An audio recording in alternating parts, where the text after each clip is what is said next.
She wakes up every morning reaching for something she can't name. He walks past her in the corridor like she's someone he's never touched and works very hard to make it convincing. Something was taken from her. We begin.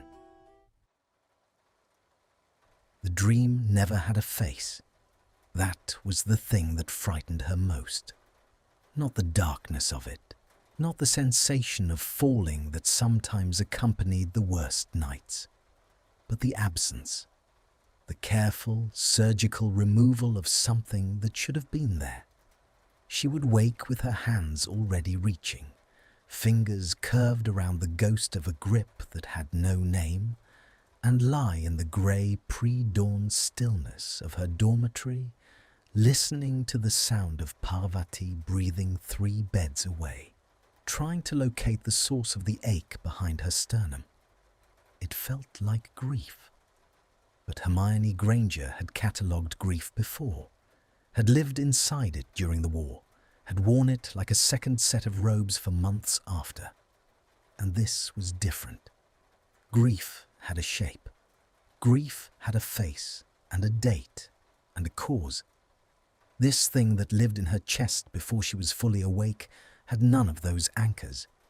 It simply was, vast and sourceless, the way a room feels wrong after furniture has been moved in the night, every proportion slightly altered, every familiar corner now belonging to a different geometry. She sat up. The October chill had crept through the stone walls overnight. The hangings around her four-poster stirred in a draught from somewhere, deep red fabric shifting like something breathing. Hermione pressed her palm flat against the mattress, solid, cold, real, and made herself count the things she knew with certainty. Her name, the year, the war was over. She was back at Hogwarts for her 8th year, the year she had chosen, the year of reconstruction and quiet, and the slow, difficult project of becoming herself again, without the architecture of survival to organize her days around. She knew all of these things. They were solid. They were hers. What she could not account for was the smell. Something cold and resinous clung to the edges of the dream, the phantom trace of it still present at the back of her throat when she swallowed.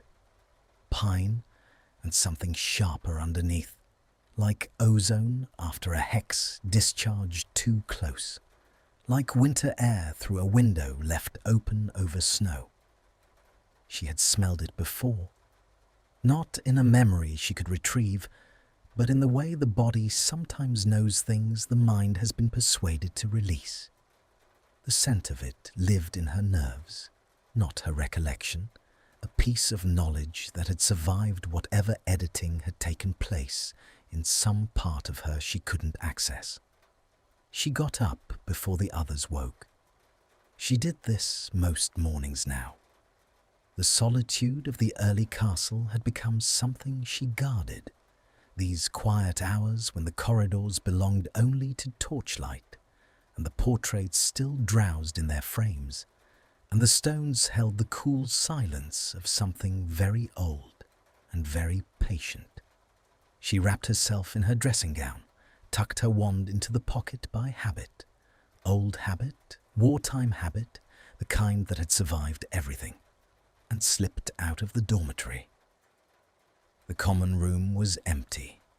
The fire had burned down to coals that breathed orange in the darkness, and she stood before them for a moment, warming her hands, watching the way the light shifted across the stone floor in slow, irregular pulses.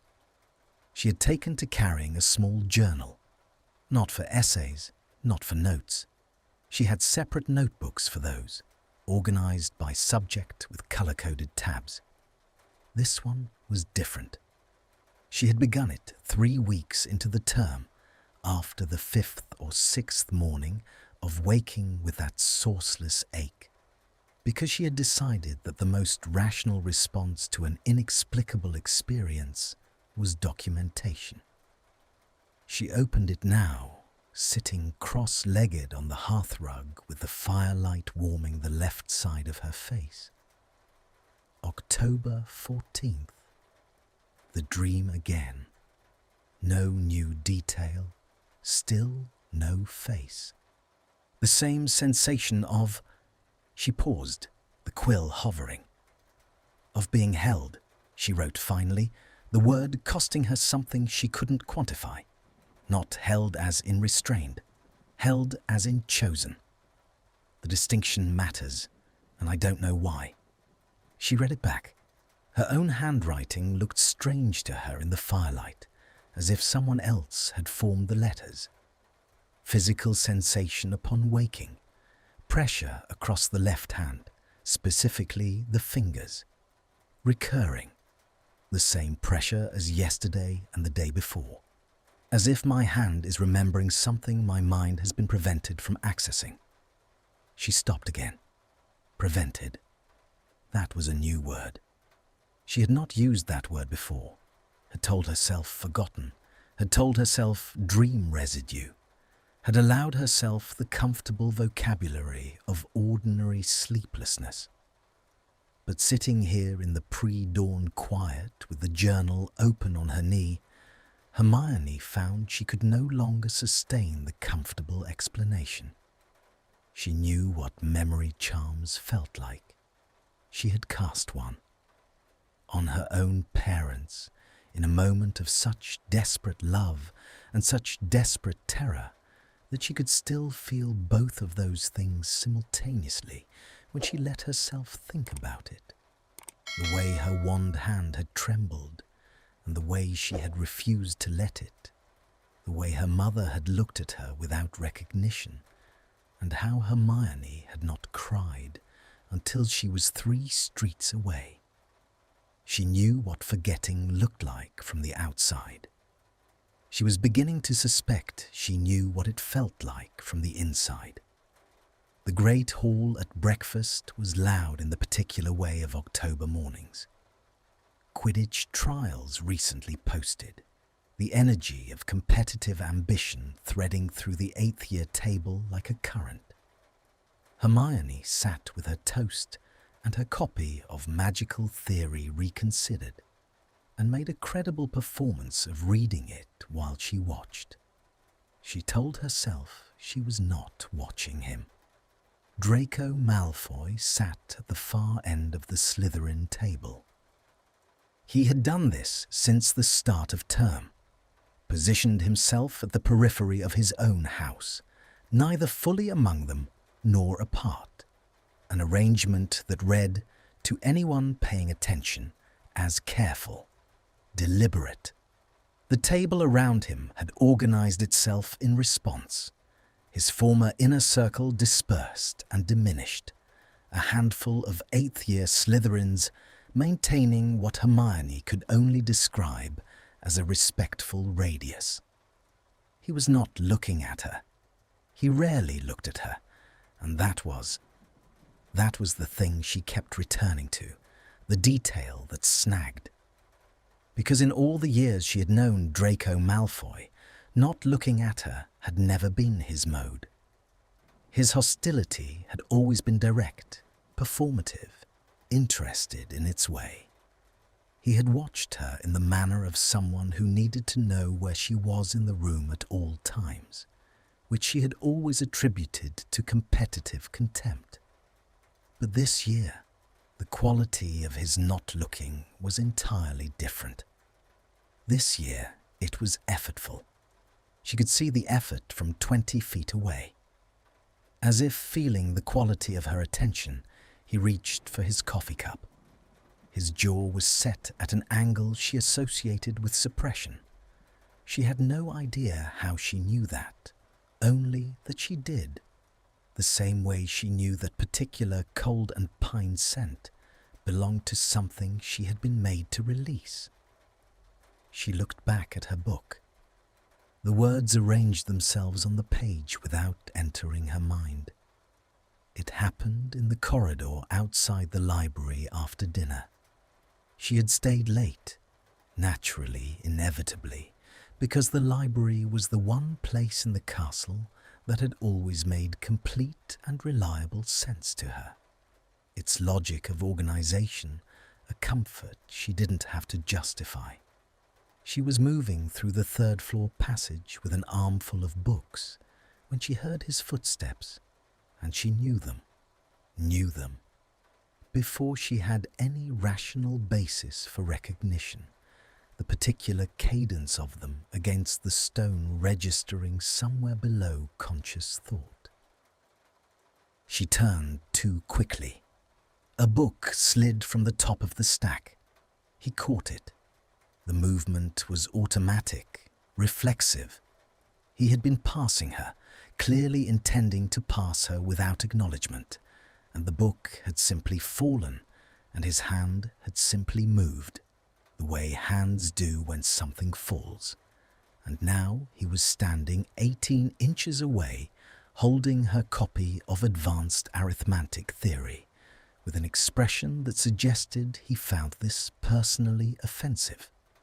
Hermione's hand closed around the spine of the book at the same moment as his. The contact lasted perhaps 2 seconds. His fingers were cold. She felt the slight pressure of his grip against her own as they both registered the situation and began the process of releasing simultaneously, the small, awkward negotiation of two people who have accidentally touched something they did not intend to touch. Her breath left her. Not dramatically. Not in a way he could have seen, or at least she told herself that. But something happened in those 2 seconds that she had no lexical category for. A tremor in the space between her ribs that bore no resemblance to any sensation she could name from the life she actually remembered living. It was like the piano string vibration of a note struck in a room you've already left, the sound reaching you through 3 walls, distorted and sourceless. He released the book. She took it, pressed it against her chest over the others. Malfoy looked at her then, really looked, for the first time since September, the careful calibration of his not looking breaking apart for one unguarded moment. And what she saw in his face was not contempt. It was something close to pain. Something that moved across his features with the speed of something he had decided long ago not to allow. There and then gone. The silver shutter of his composure dropping back into place so quickly she might have invented it. "Watch where you're going, Granger," he said. His voice was flat, deliberate. The words were the correct words for contempt, assembled in the right order, delivered in the right register. But his hands, at his sides now, were not quite still. She watched the slight tension across his knuckles, the way the tendons shifted under pale skin, and said nothing, because there was nothing she had language for. She watched him turn away from her and continue down the corridor, his footsteps that same recognized cadence against the stone, his shoulders carrying the very precise stillness of someone exercising enormous restraint. She stood there until the sound of him diminished. Then she looked down at her hands. Her left hand, specifically, the fingers that had briefly closed against his. The pressure was there again, that phantom grip, that sourceless, recurring sensation of being held by something she could not remember and could not stop reaching toward. She pressed her hand flat against the cover of the book, cold, solid, real. In her pocket, her journal waited. She did not take it out. She stood in the corridor with the torchlight moving across the stone walls in slow amber waves, and let herself, for the first time, form the thought she had been refusing for 3 weeks. Something was done to my memory, And whatever was taken, whatever I was made to release and forget and live without, it has his shape. The stone held its patient silence around her. Somewhere in the castle, a clock began to strike the hour. She counted the strokes without meaning to, the way you count things when the mind needs an anchor, when the ground beneath your particular certainty has begun to feel less like stone and more like the memory of stone. Present, structural, weight-bearing, but altered at a depth you cannot yet measure. 8 strikes, 8 o'clock. She turned and walked back toward Gryffindor Tower and did not let herself look back down the corridor where he had gone. But her left hand, curved at her side, still remembered the cold press of his fingers against hers. And that was the thing she could not explain away, could not file into any existing category of her documented, catalogued, carefully organized experience. That was the thing that was going to change everything. She began to map the edges of what was missing, the way a cartographer maps unknown coastline, by negative space, by the shape of the absence rather than the thing itself. It was methodical work. Hermione was good at methodical work. She had survived 7 years of magical education, a war, and the particular exhaustion of being the person everyone relied upon to know things, by being systematically, almost violently thorough.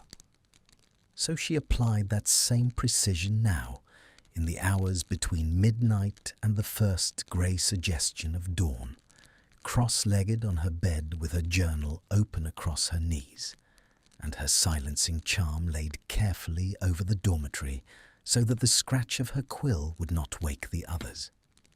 She had begun a list, not of memories. She had no memories to list. She had begun a list of reactions, physical responses she could not account for, moments when her body had arrived at a conclusion before her mind had been consulted. The scent, cold, resinous, ozone underneath, occurs on waking. Duration, fading within minutes but consistent every morning for at least 4 weeks. The pressure across the left hand, specific, the fingers, not painful. The quality of it is... She paused, pressed the end of the quill against her lower lip. The quality of it is familiar, as if the hand is not discovering a sensation, but recognizing one it has already catalogued. Yesterday's corridor, the contact,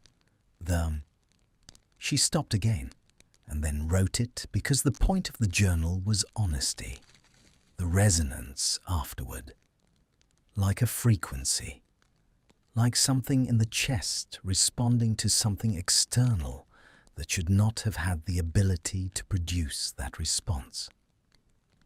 She read the last line back.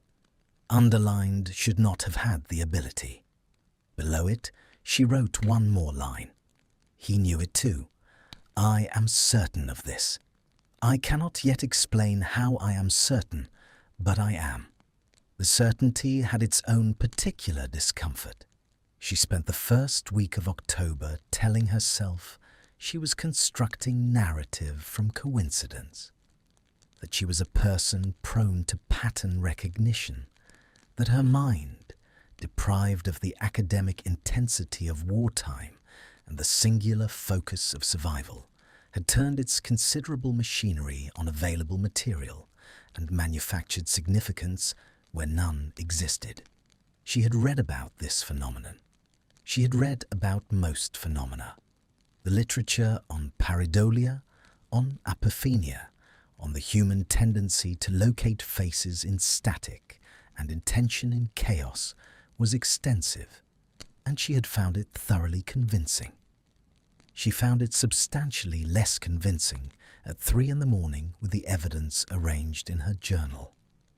The evidence being 6 separate incidents over 4 weeks, in which Draco Malfoy's proximity had produced in her a physical response she could not map onto any experience she consciously possessed, and 7 mornings of waking with the ghost of something she had no name for, and the sustained, elaborate, exhausting quality of his refusal to acknowledge her existence, the effort of it, the sheer expenditure of energy that not looking required, when the person you were not looking at was present in every shared class, at every meal, in every corridor you both had equal right to occupy.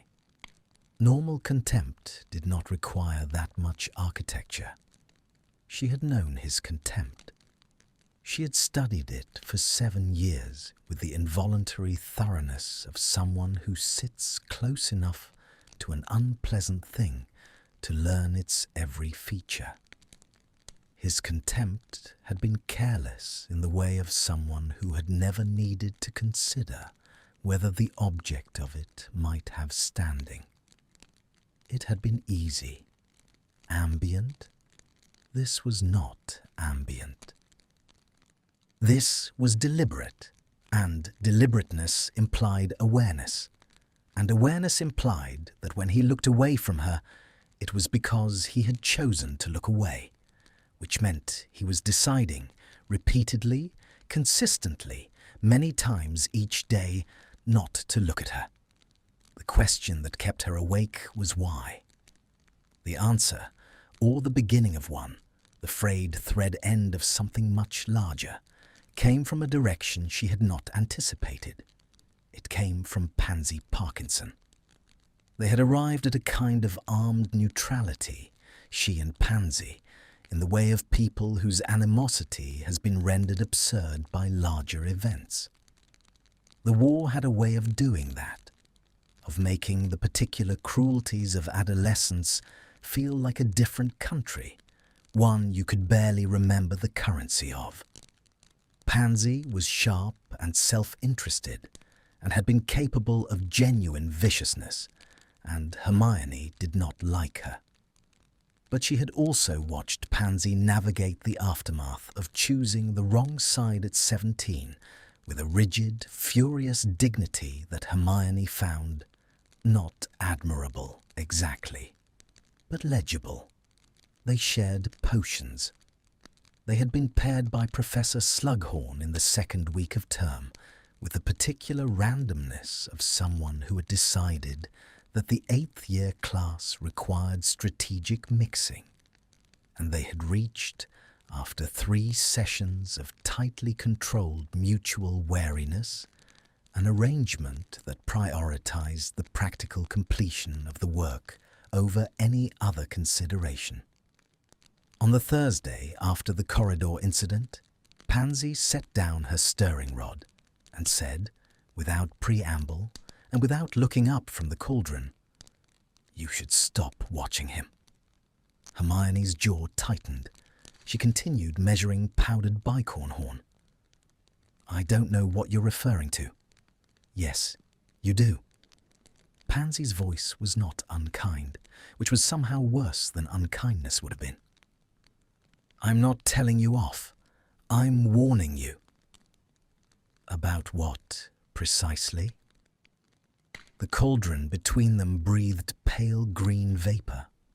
Pansy watched it for a moment before she spoke again, and when she did, her voice had changed register, dropped the social performance of it, settled into something quieter and less comfortable. He isn't the same this year." She chose her words with a care that was uncharacteristic, like someone navigating ground they know to be unstable. "Something happened over the summer. I don't know what. He won't say, and Draco not saying a thing is—" She stopped.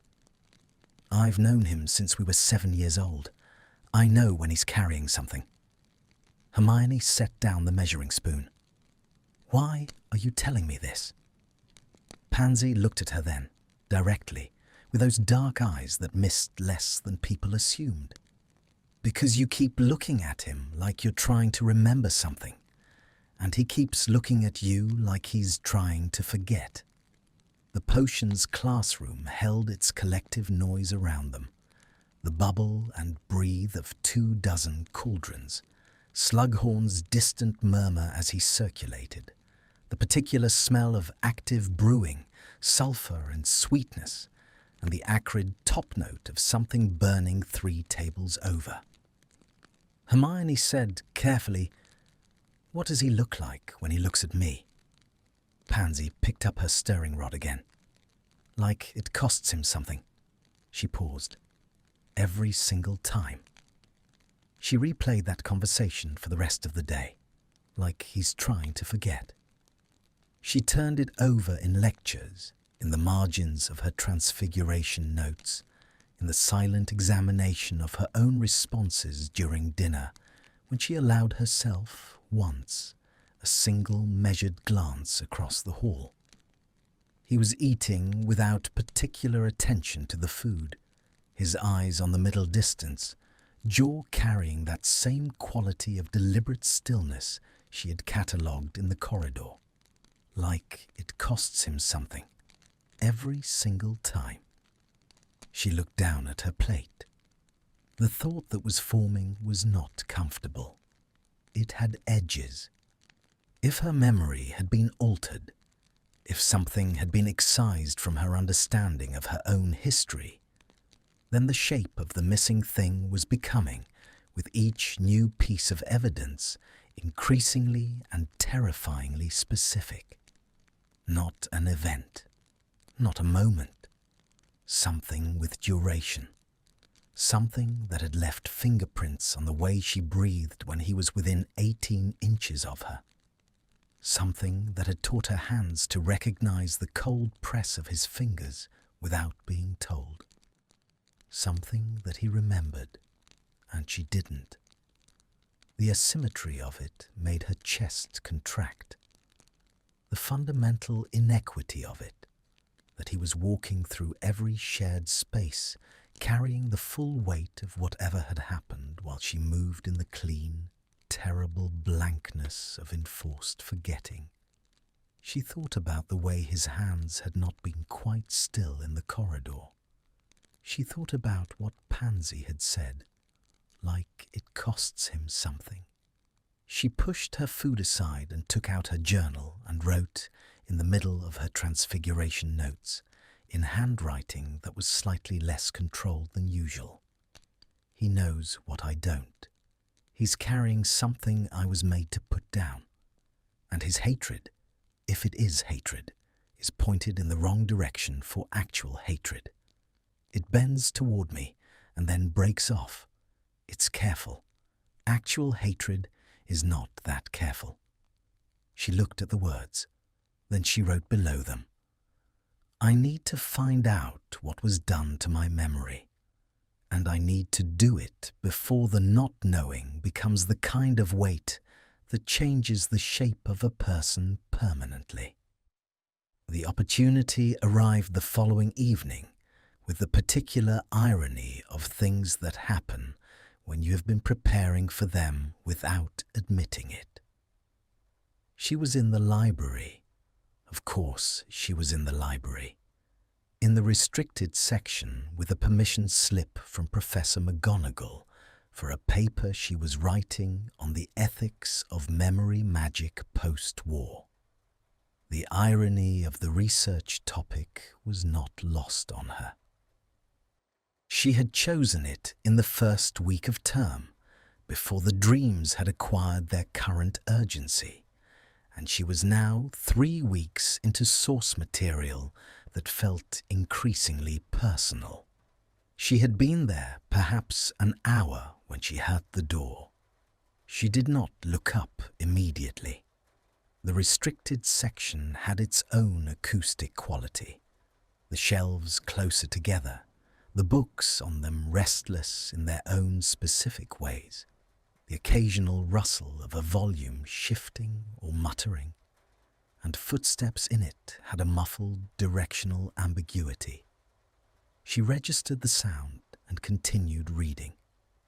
Then the footsteps stopped. She looked up. He was standing at the end of her row of shelves. He had a library permission slip in his left hand. She could see the green of McGonagall's ink from 6 feet away, and an expression that suggested the universe had arranged this specifically to inconvenience him. For 3 full seconds, neither of them moved. She watched the permission slip crease slightly where his fingers had tightened on it. She watched him make the decision. She could actually see him make it, the brief internal rearrangement, the selection of the mask. And then he turned and walked to the far end of the restricted section, putting the maximum available distance between them. Hermione looked back at her book. Memory excision differs from ordinary obliviation in one critical respect, she read, in that it requires the active cooperation. She read the sentence 4 times without processing it. She closed the book around her finger to mark the page. She looked at the shelf end where he had disappeared. She thought about Pansy's voice saying like it costs him something, and she thought about her own hand curved around nothing every morning, and she thought about the specific, exhausting architecture of his refusal.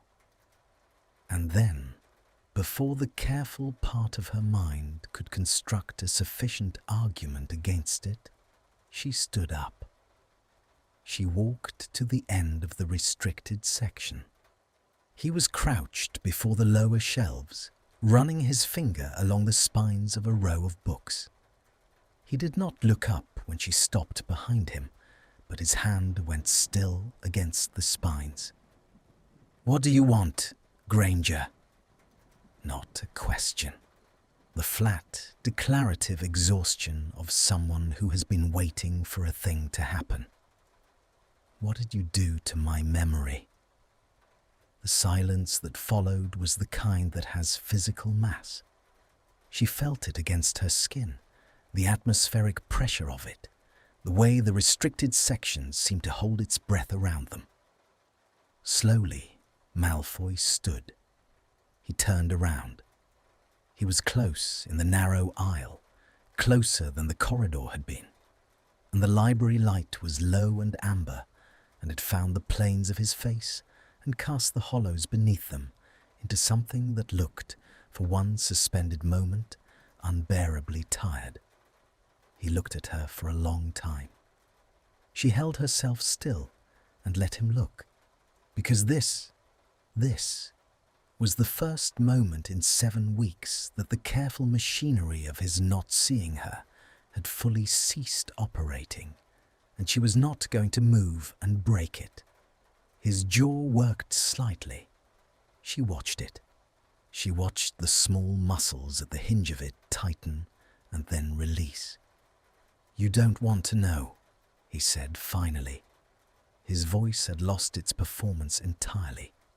What was underneath was quieter and considerably more dangerous. "I think," Hermione said, and was surprised by the evenness of her own voice, "that I am the only person qualified to determine what I want to know." His eyes, she had never let herself look directly at them for this long, or perhaps she had and had forgotten, had been made to forget, were pale and complicated in the amber light. Something moved through them that she almost recognized. "Granger, I wake up every morning," she said, "reaching for something I can't name. My hand remembers something my mind has been prevented from remembering. I can smell." She stopped because this part was harder. "I can smell something that doesn't belong to any memory I have access to. And every time I am within arm's reach of you, my body responds to you like you are something it knows." Each sentence had cost her more than the last. She was gripping her book against her chest, and she made herself release it to her side, made herself stand in the declaration of what she had just said without the armour of it. Malfoy had gone very still, the kind of stillness that is not calm. "You should go back to your table," he said. The words were constructed correctly. The voice behind them was not. "Tell me what you did. Granger, tell me what you took from me." Something crossed his face, fast, rupturing, a crack in the architecture that he sealed almost before it had opened. But she saw it. She had been watching him closely enough for 7 weeks to see the edge of it before it disappeared. His hand came up. She thought, for one suspended, strange moment, that he was going to touch her face. He pressed his knuckles against the shelf beside her head instead. The thud of it was quiet. She felt the faint vibration of it travel through the wood behind her.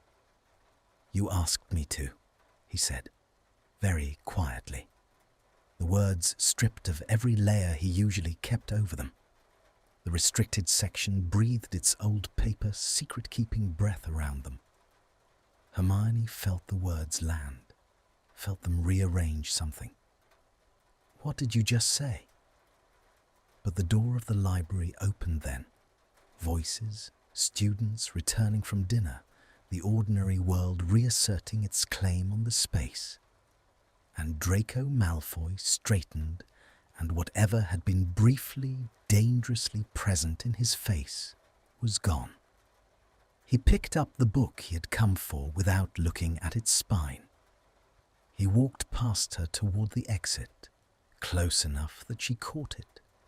That cold, resinous, ozone-threaded scent she woke with every morning, the one that lived in her nerves rather than her memory. He did not look back. She stood in the amber quiet of the restricted section, with her heart doing something irregular against her ribs, her back against the shelf he had braced himself against, and 3 words rearranging every hypothesis she had constructed. "You asked me to." She did not sleep. This was not unusual. She had accumulated a considerable debt of sleepless nights over the past 7 weeks. But the quality of this particular wakefulness was different from its predecessors. Previous nights had been characterized by the frustrated circling of insufficient information, the mind returning again and again to the same unanswerable questions, the way a tongue finds a sore tooth. This night had a different texture entirely. This night had 3 words in it. "You asked me to."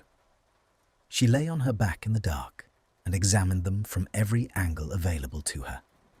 The first possibility, he was lying, manufacturing a deflection sophisticated enough to destabilize her inquiry, to make her complicit in her own confusion, to transform her from investigator to subject, and buy himself the time and distance he clearly required. This was consistent with what she knew of Draco Malfoy, his strategic intelligence, his instinct for psychological leverage, the particular way he had always understood which pressure point would yield the most useful result. She considered this possibility for approximately 4 minutes before setting it aside. It did not hold. The voice he had used, stripped of its performance, quieter than anything she had heard from him across 7 years of shared space, was not the voice of someone constructing a tactical response. It was the voice of someone who had been keeping a true thing under pressure for a very long time and had experienced, in one unguarded moment, a partial and involuntary release. She knew the difference. She had heard both. The second possibility, he was telling her the truth, which meant she had stood in some version of this moment before, some corridor, some room, some amber-lit space between them. and she had asked him to erase her. Had asked him specifically, which meant she had trusted him with the mechanism of her own forgetting. Had placed in his hands the instrument of her loss and said, "Do this." She had asked him to take something from herself and give the absence to him to carry. She pressed the backs of her hands against her eyes until she saw light. The implications of this arranged themselves in sequence, each one more difficult than the last. If she had asked him to do it, she had done so for a reason. If the reason was sufficient to make her choose oblivion over continuity, over the fundamental Hermione Granger conviction that knowledge, however painful, was always preferable to ignorance, then the reason was considerable. It was not a small thing that had driven her to that choice. It was something large enough to make self-erasure feel like mercy. What had he done?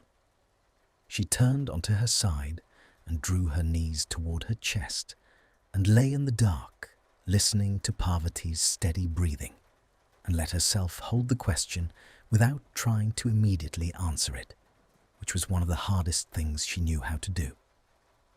Whatever it was, he was still here, still in the castle, still in every shared class and every meal and every corridor, still expending that enormous, exhausting energy of careful not looking.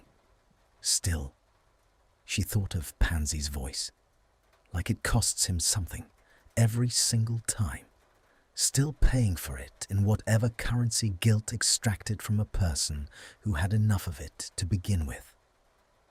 He had not run from the consequence of what he had done. He had stayed inside it. She found, to her considerable discomfort, that this meant something to her. The next 3 days had the quality of a held breath. She did not seek him out. This was a deliberate decision, arrived at after considerable internal debate, founded on the dual recognitions that she needed more information before another confrontation would be productive, and that she admitted this to herself with some reluctance, to regain her own equilibrium before she stood that close to him again. Because the restricted section had done something to her careful architecture of rational inquiry. The proximity of him, the amber light, the quiet rupture of his voice saying, "You asked me to," these things had found the gap between her analysis and her nervous system and had lodged there, producing a persistent, low-grade atmospheric disturbance that she could not think her way out of. She went instead to the one place that had always been reliable. The library again, the open section this time, daylight, other students present, the solid comfort of research as a method. She spent 2 evenings with everything Hogwarts possessed on memory magic, which was substantial, augmented by the 3 texts she had originally sourced from the restricted section for her ethics paper, which now felt less like academic research and considerably more like personal archaeology. What she found was both illuminating and deeply unsettling. Advanced memory excision, as distinct from standard obliviation, required, and this was the line she had failed to finish reading on the evening she had abandoned her table and gone looking for him. The active and willing participation of the subject. The cooperation was not merely practical, but magical. The charm drew on the subject's own intent, required their genuine desire to release the targeted memory, and was in fact significantly more difficult to perform against an unwilling mind than its simpler counterpart, precisely because it worked with the subject's volition rather than around it. This meant it could not have been done to her without her knowledge. This meant she had been present, conscious, active. She had stood somewhere, and she had wanted this, enough for the magic to take hold. She sat with this for a long time, her finger pressed against the relevant passage, the library moving in its ordinary afternoon patterns around her. Pages turning, quills scratching, someone across the room whispering about a transfiguration deadline. Then she turned to the section on residual effects. Because advanced memory excision works in concert with the subject's own magical core rather than against it, traces of the excised material may persist in the body's non-cognitive memory systems. Muscle memory, olfactory association, and certain emotional response patterns are stored in neural pathways that the charm does not fully reach, particularly in cases where the excised memories carry significant emotional charge. She read the passage 3 times. Significant emotional charge. She thought about her hand, curved around nothing, every morning for 7 weeks. She thought about the cold and resinous scent. She thought about the tremor in her chest when his fingers had briefly touched hers in the corridor. That piano string resonance, that frequency she had no category for. Her body had been remembering him. For 7 weeks, in the only language left to it after the deliberate removal of everything else, her body had been trying to tell her what her mind had agreed to give away. She found the journal entry she had written the morning after the corridor. The quality of it is familiar, as if the hand is not discovering a sensation, but recognizing one it has already catalogued. She had been right. She had been right from the beginning, and she had known it, and she had applied every available rational framework to avoid knowing it, because knowing it meant standing in the implication of it. She had loved him. She was becoming, with each new piece of evidence, more certain of this. Not suspected him, not tolerated him, not arrived at some armed neutrality similar to the one she had achieved with Pansy. Loved him. Whatever had happened between them had been significant enough to constitute a thing worth erasing, which meant it had been real enough to constitute a thing worth having, which meant at some point, in some version of the year that her memory no longer had access to, she had crossed the distance between Hermione Granger and Draco Malfoy and found something on the other side of it. And then she had asked him to take it from her. The question of what he had done, the terrible thing that had driven her to that choice, lived at the center of everything, like a locked room. She circled it. She could not yet go inside it. What she could do, she decided, closing her journal and gathering her books with the deliberate movements of someone who has arrived at a decision and is allowing their body to catch up to it, was go and find him. She knew his habits by now. She had not intended to learn them, had not set out to map his movements the way she had mapped the absence in her memory. But pattern recognition was involuntary in her, as automatic as breathing, and 7 weeks of sharing a castle had given her a detailed and largely unwanted knowledge of where Draco Malfoy went when he was not in class. He went to the astronomy tower. Not at night, not the romantic novel version of it, not the moonlit, wind-in-the-hair version. He went in the late afternoon, in the dead hour between the end of afternoon classes and the beginning of dinner, when the tower was empty of students, and the sky above Scotland was doing whatever the October sky above Scotland chose to do, which was usually something pewter and complicated. She found him there on the fourth day. He was standing at the parapet with his back to the stairs, his elbows on the stone, and his gaze on the middle distance where the dark line of the forest met the sky. He had heard her come up. She had not attempted silence on the stairs, and he had not turned around, which was its own form of communication. Hermione stopped a few feet from him. The wind up here had teeth. It found the gap between her collar and her jaw and bit there, and she felt her eyes begin to water from the cold, and she stood in it and looked at his profile and breathed. "You've been researching," he said, still not looking at her. His voice was flat in the way of something that has made a decision about its own flatness. "You knew I would." "Yes." A gust moved across the tower and lifted the fine hairs at his temple. He did not respond to it. He was very still in the way she had come to understand meant the opposite of stillness internally. "Advanced memory excision requires my cooperation," she said. "I already knew that somewhere.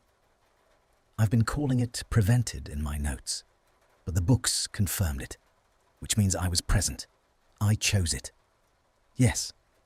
The monosyllable had a specific weight. She felt it. "I need you to tell me why." He was quiet for a moment. The wind moved between them, cold and purposeful. Below, the lake held the pewter sky in its surface, flat and enormous and still. "No," he said. Her jaw tightened. "Malfoy, not why." He turned then, finally, and she was not prepared for the directness of it. His face in the full force of the afternoon light, the shadows under his eyes that had nothing to do with October wind. "I mean, I won't tell you why, because if I tell you why, I tell you what. And if I tell you what..." He stopped. Something moved across his expression, a tectonic shift that was gone almost before it registered. "You asked me to take it. You were very specific about your reasons. I am attempting to respect that. I didn't know then what I know now." "What do you know now?" She looked at him steadily. "That my body has been remembering you for 7 weeks, regardless of what my mind agreed to release. That whatever was between us had enough weight to leave impressions in places the charm couldn't reach." She paused. The next part was harder. "That you've been carrying the full memory of it while I've been walking around in the absence of it, and that this arrangement is profoundly unjust." Something shifted in his face. Not the tectonic break this time. Something quieter, deeper. He looked at her the way she imagined you would look at something you had taught yourself not to want, in the moment when the wanting reasserted itself, despite all the careful work of suppression. His hand, resting on the parapet, moved slightly. She saw it, the minute shift of his fingers against the stone, toward her, and then arrested. "Granger," he said. Her name in his mouth had a different quality up here, with the wind and the pewter sky, and none of the castle's witnesses. "If I tell you, you'll..." He stopped again. "I'll what?" "You'll look at me differently." The vulnerability of it arrived without warning. She had braced for obstruction, for the cold performance of his hostility, and instead, this, 4 words, quiet and unarmored and honest, in a way that rearranged the whole geography of the conversation. She took 1 step toward him. He did not move back. "I already look at you differently," she said. "I've been looking at you differently since September. That ship has left the harbour, Malfoy, whether you tell me or not." His jaw worked. The wind pushed between them, and he held her gaze through it, and she could see him doing it again, making the decision, selecting the response, the brief, visible passage of internal rearrangement. Only this time the rearrangement was slower. This time, whatever was on the other side of it was closer to the surface. "Not here," he said finally. "Then where?" He looked at her for a long moment. His eyes in the afternoon light were the color of winter-stripped branches against pale sky, complicated and unreadable, and reading her simultaneously. "Tomorrow night," he said. "The Charms classroom on the second floor, after hours." A pause. "Bring your journal." Her heart did something irregular. She kept her face steady. "Why my journal?" He turned back to the parapet, looked out at the pewter lake and the dark line of forest. "Because you're going to want to write it down," he said quietly. "And because some things should only have to be said once." The wind took the words and moved them across the tower into the grey October sky. Hermione stood in the cold and looked at his profile and felt the locked room at the centre of everything shift on its hinges. Not open, not yet, but acknowledging for the first time the existence of the key. She arrived 7 minutes early. This was not a decision so much as an inevitability. She had been incapable of productive thought since approximately 4 in the afternoon, had eaten dinner in the mechanical way of someone fueling a body whose mind had already left the table, and had spent the hour between 8 and 9 sitting on her bed, with her journal open on her knee and her quill dry, unable to write a single word, because every sentence she attempted began with tomorrow and ended somewhere she couldn't yet see. The Charms classroom on the second floor was unlocked. This registered as mildly surprising before she recognized that he would have arranged it, that whatever else Draco Malfoy was, he was not careless with logistics. She pushed the door open and slipped inside and cast a quiet lumos, and the room assembled itself in the wand light. Rows of desks pushed to the walls in some previous configuration, a cleared central space, the blackboard still carrying the ghostly chalk residue of the morning's lesson. She chose a desk near the window, set her journal on it, set her quill beside it, pressed both palms flat against the wood, and breathed. Outside, the November night had settled fully over the castle grounds. Rain moved against the glass in slow, irregular patterns. Not the dramatic percussion of a storm, but something quieter and more persistent. The kind of rain that intends to stay. She watched it trace its paths down the window pane and thought, without intending to, about the way water finds the channels already cut for it. The way it does not choose its route, but follows what the land has already decided. She heard his footsteps at 9:07. She recognized them before the door opened, which no longer surprised her. She had stopped cataloguing these recognitions as anomalies and begun accepting them as information. Her body's accumulated knowledge of him presenting itself with the patient persistence of evidence that has been waiting for the investigator to stop arguing with it. He came in without a word. He was in his school robe still, tie loosened, the top button of his shirt undone in the way that suggested he had come directly from somewhere and rearranged nothing on the way. He was carrying nothing. No books, no parchment, no props of any kind. He stood for a moment inside the closed door and looked at her across the cleared desks. She looked back. The wand light moved between them, soft and unsteady.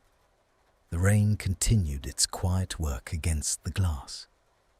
He crossed the room and took the desk across from her rather than beside her, a distance she noted and did not comment on, and sat and placed his hands flat on the wood in front of him, and looked at them for a moment before he looked at her. "Before I say anything," he began, and then stopped, started again. "Before I say anything, I need to know something." "All right," she said, "when you wake up." His voice was carefully modulated in the way of someone who has rehearsed an approach and is now finding it insufficient to the actual moment.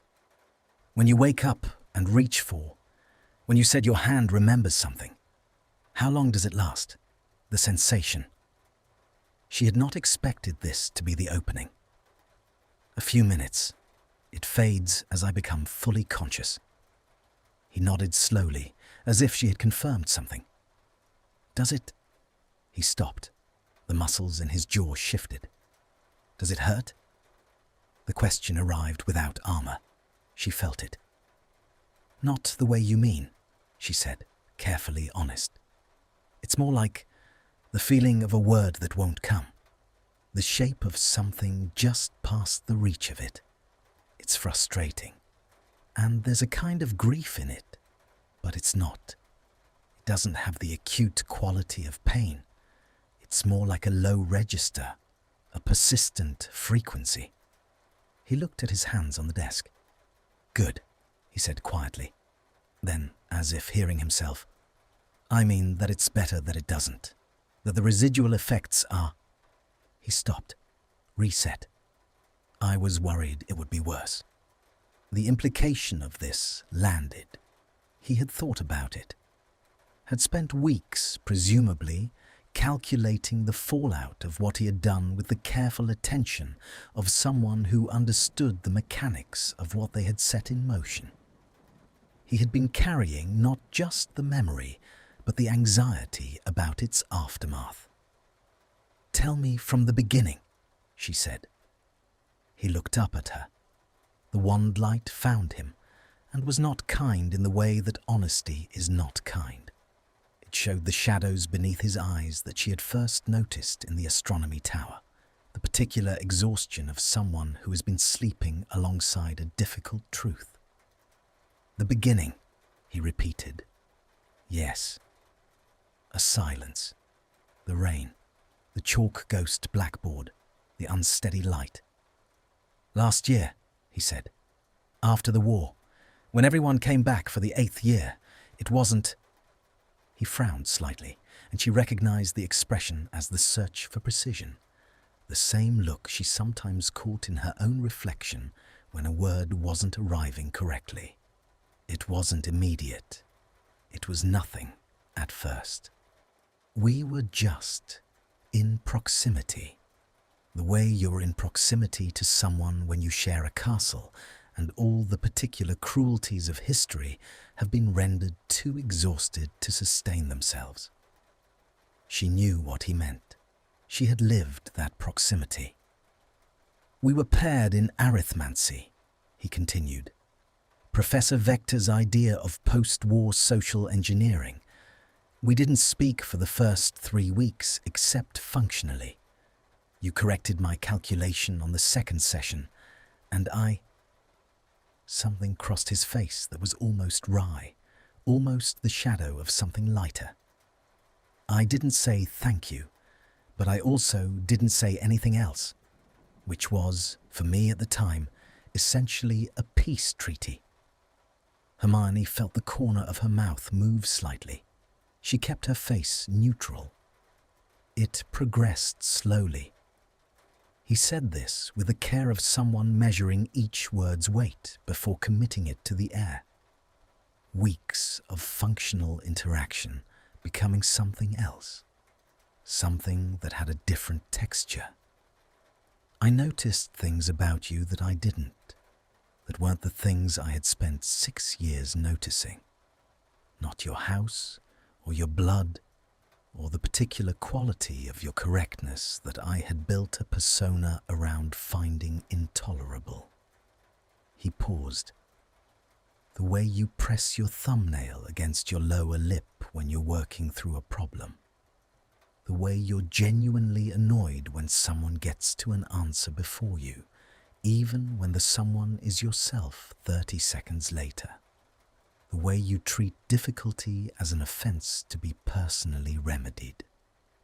She was very still. I noticed that you laughed differently when Weasley wasn't in the room, he said. Less performed, quieter. I noticed that you carried 3 books at all times and read whichever one matched your mood, and that the mood-to-book correlation was surprisingly consistent, and I could... He stopped. I could predict which one you'd reach for. By October, I could predict it. The rain pressed against the glass with renewed intent. You noticed me noticing, he said. You're you. Of course you noticed. And you didn't run from it or perform outrage at it. You just looked at me one afternoon in the arithmancy classroom and said very quietly, as if you were reporting a finding to yourself, "You've been watching me." And I said yes. And you said why. And I told you. Hermione's throat had tightened. "What did you tell me?" she asked, very quietly. He looked at her steadily. The truth, which was that somewhere in the wreckage of everything I had been raised to be, I had started to find you.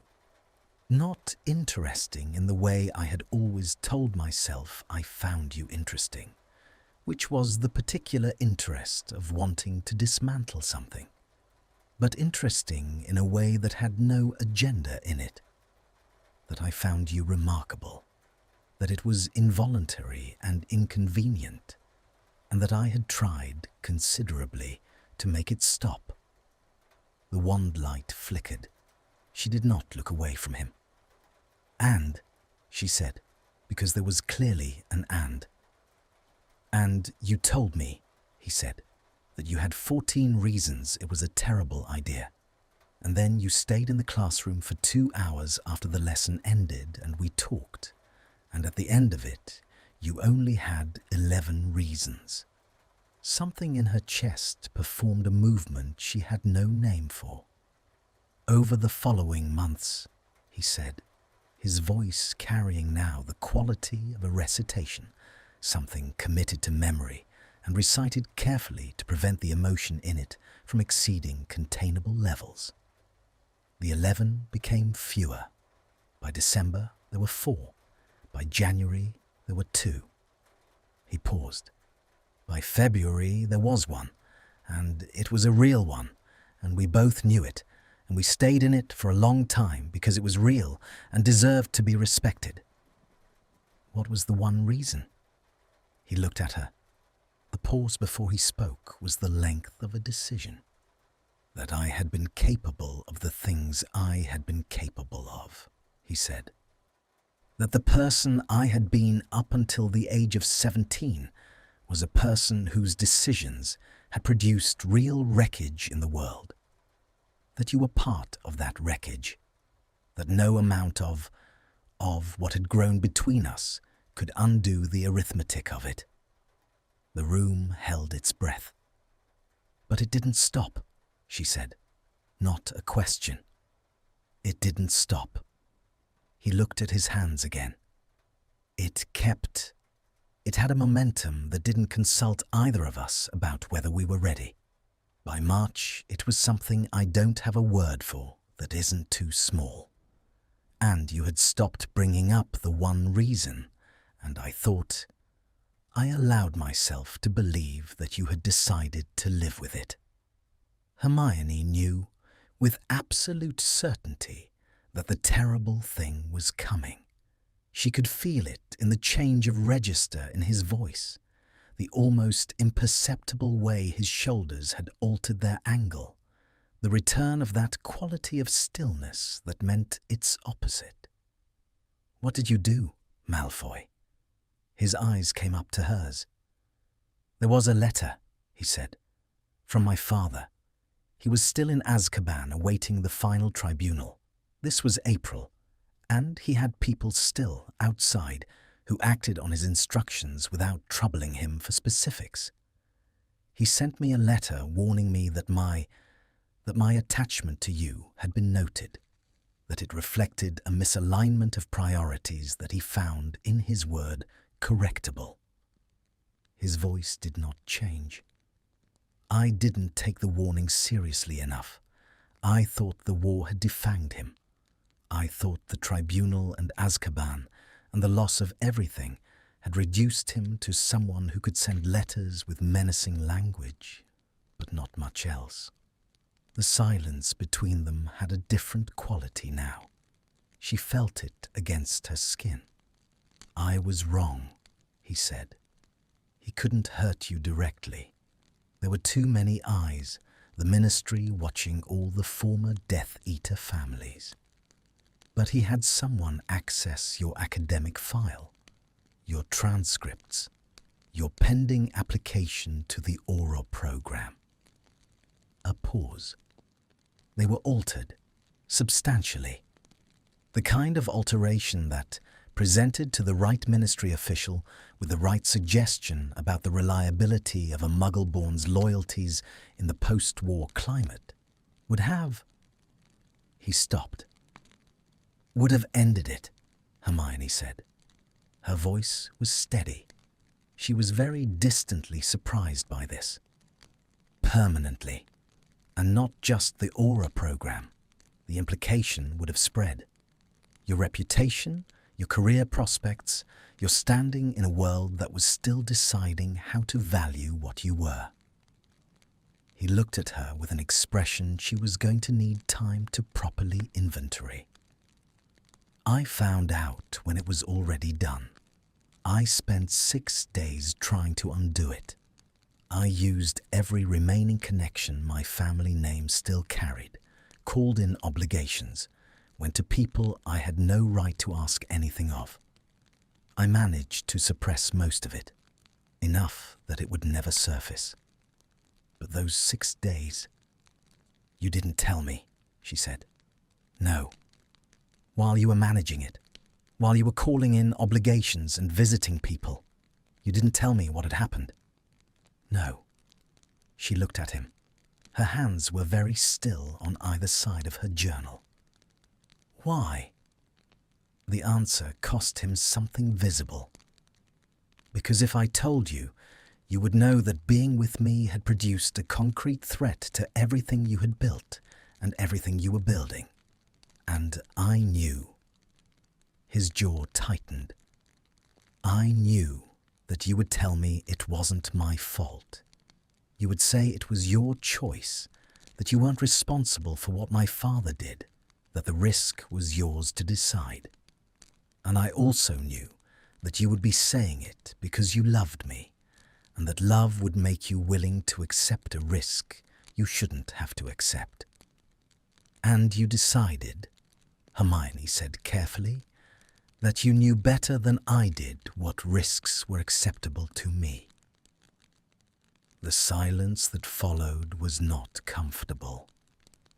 "Yes," he said, very quietly. She breathed, looked at the rain on the glass, looked back at him. "And when I found out," she asked, "because I did find out." "You found out," he confirmed. "In May. You found a letter I had been keeping. I should have destroyed it. I wasn't being careful. I think I had stopped believing it would matter because the threat was resolved. And I thought..." He stopped. "You found it. You understood immediately what it meant. And you were..." For the first time since he had begun speaking, his voice shifted from the careful register of recitation towards something raw. "You were devastated. Not because of what my father had done. Because of the 6 days. Because I had looked at you for 6 days, knowing what had happened, and made the decision repeatedly every morning for 6 days that your autonomy was less important than my management of the situation. Hermione said nothing. Her thumbnail was pressed against her lower lip. She was aware of it and did not move it. "We fought," he said. "It was considerable. And at the end of it, when everything that could be said had been said, you were very quiet for a long time. And then you asked me something." "What did I ask you?" He met her eyes, held them. "You asked me if I could do it, the excision. You asked me if I had the skill for it." His voice was almost inaudible now. "And I said yes. And you said, 'Then I need you to use it.' You said you couldn't, that living with the knowledge of what had grown between us, while also living with what I had decided about your right to know, was more than you could hold simultaneously. You said the memory of us had been contaminated by what I'd done to it, and you couldn't separate them. You said—" He stopped, pressed his fingers briefly against his eyes. "You said it would be a mercy," he said, "and you asked me to give it to you." The rain moved on the glass. The wand light breathed its unsteady amber between them. Hermione sat with all of it, with the whole architecture of it, with the terrible, specific shape of what she had lost and why she had chosen to lose it, and who she had trusted to take it from her. She had trusted him, even in the ruin of it, even with the full knowledge of what he had decided. She had trusted him with the instrument of her own forgetting. That, she thought, was its own kind of information. "Malfoy," she said. He lowered his hand from his eyes and looked at her. "You were wrong," she said. "What you did, the 6 days, the decision, the management of it without me, you were wrong. I know. I need you to understand that I'm not—" She pressed her thumbnail against her lip again and made herself lower her hand. "I'm not diminishing it. It was a significant wrong. It was exactly the kind of wrong that would make a person feel that the thing it had contaminated couldn't be recovered. I know that too." She looked at him across the cleared desks in the wand light and the rain sound, with the journal unopened between them, and felt the locked room at the center of everything swing open on its hinges with the particular slow gravity of something that has been held shut for a very long time. "But I'm here," she said, "and you told me the truth, and I'm still sitting here." His expression did something she could not fully read, something that moved through him from the inside out, brief and unguarded, and then carefully, partially contained. Her hand, resting on the journal, moved an inch toward him across the desk. Neither of them looked at it, but neither of them moved it back. The hand stayed where it was. She did not advance it further. He did not close the remaining distance. They sat in the wand light with the rain conducting its quiet business against the glass and the inch of desk between her fingers and his side of the table, holding all the weight of everything that had just been said. And Hermione found, to her own surprise, that the silence was not unbearable.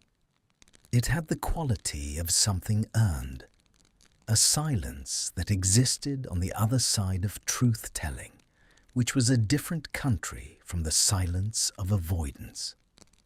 She had spent the walk back to Gryffindor Tower examining this distinction. She had spent the next 2 days examining it further. She did not seek him out immediately. This was partly the deliberateness of someone who understood that the ground had shifted and required careful navigation before running across it, and partly something more honest. She needed to sit with what she now knew and let it settle into its proper dimensions. Let herself feel all of it without the urgency of his presence, reorganizing her responses before she'd had time to inventory them. What she felt in the quiet of the dormitory in the hours before dawn arranged itself into distinct layers. The first layer was the anger. It was real, and it was justified, and she gave it its full space. The 6 days, the decision made on her behalf without her consultation, the specific quality of his reasoning that had placed his management of her circumstances above her right to know about them. She had been right to be devastated. The version of herself that had stood in whatever room and read that letter and understood its implications in one terrible moment of clarity had been right in every particular of her response. She did not revise that. The second layer was more complicated. She had chosen to trust him with the erasure. In the full knowledge of what he had done, not in ignorance of it, not before she had understood the 6 days in their entirety. She had looked at Draco Malfoy and asked him to take something from her. Asked him specifically. Not gone to a healer, not used a memory specialist, not asked Professor McGonagall or anyone else with the skill and the neutrality to do it without the weight of being the person who had caused the wound in the first place. She had asked him. She had made him do it. She turned this over and over in the early morning dark and eventually arrived at the place she had been circling. That this was its own form of intimacy, the kind that existed in the wreckage of things. That she had, in the moment of choosing obliteration, chosen to be seen in that choosing by the one person who had made it necessary. That there was something in this that was neither forgiveness nor its absence, but something adjacent to both. The refusal to disappear from his sight, even in the act of disappearing. She had made him look at what he had caused, and then she had made him be the instrument of its resolution. And she had done this consciously. She was certain of it, with the full intelligence of the person she was. "You asked me to give it to you," he had said. "Then I need you to use it," she had said, once, in a room she couldn't remember. She pressed her palm against the mattress in the dark. Cold, solid, real. The third layer was the one she was least prepared for. Somewhere beneath the anger and the complicated intimacy of the chosen forgetting, there was the raw fact of what he had described. October to April, arithmancy classrooms, and 14 reasons becoming 11, becoming fewer. She had predicted which book she would reach for. She had stopped bringing up the one reason. They had stayed inside the difficulty of it because it was real and deserved to be respected. 7 months of something she had no access to. 7 months that lived only in his memory now, entirely his, the only custody of it that remained. She found this unbearable in a way she had not anticipated. On the third day, she went looking for him. Not the astronomy tower this time.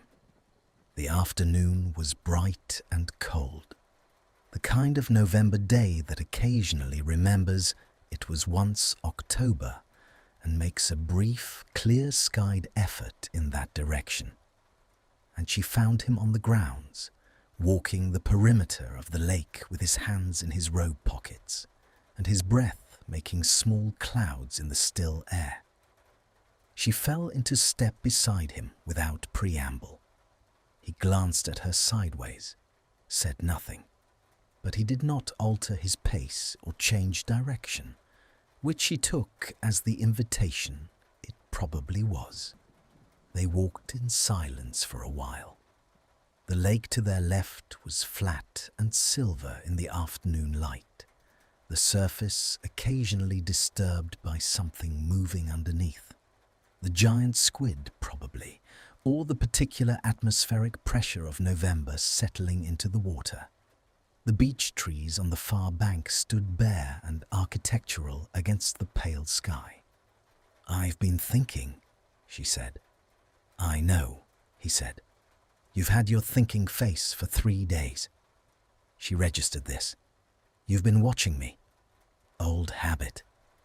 The words carried a quality she identified after a moment as wry, but underneath the wryness something else, something that had been there in the charms classroom and had not entirely retreated. "I've been thinking about what you did," she said. "The 6 days, the decision." His jaw tightened slightly.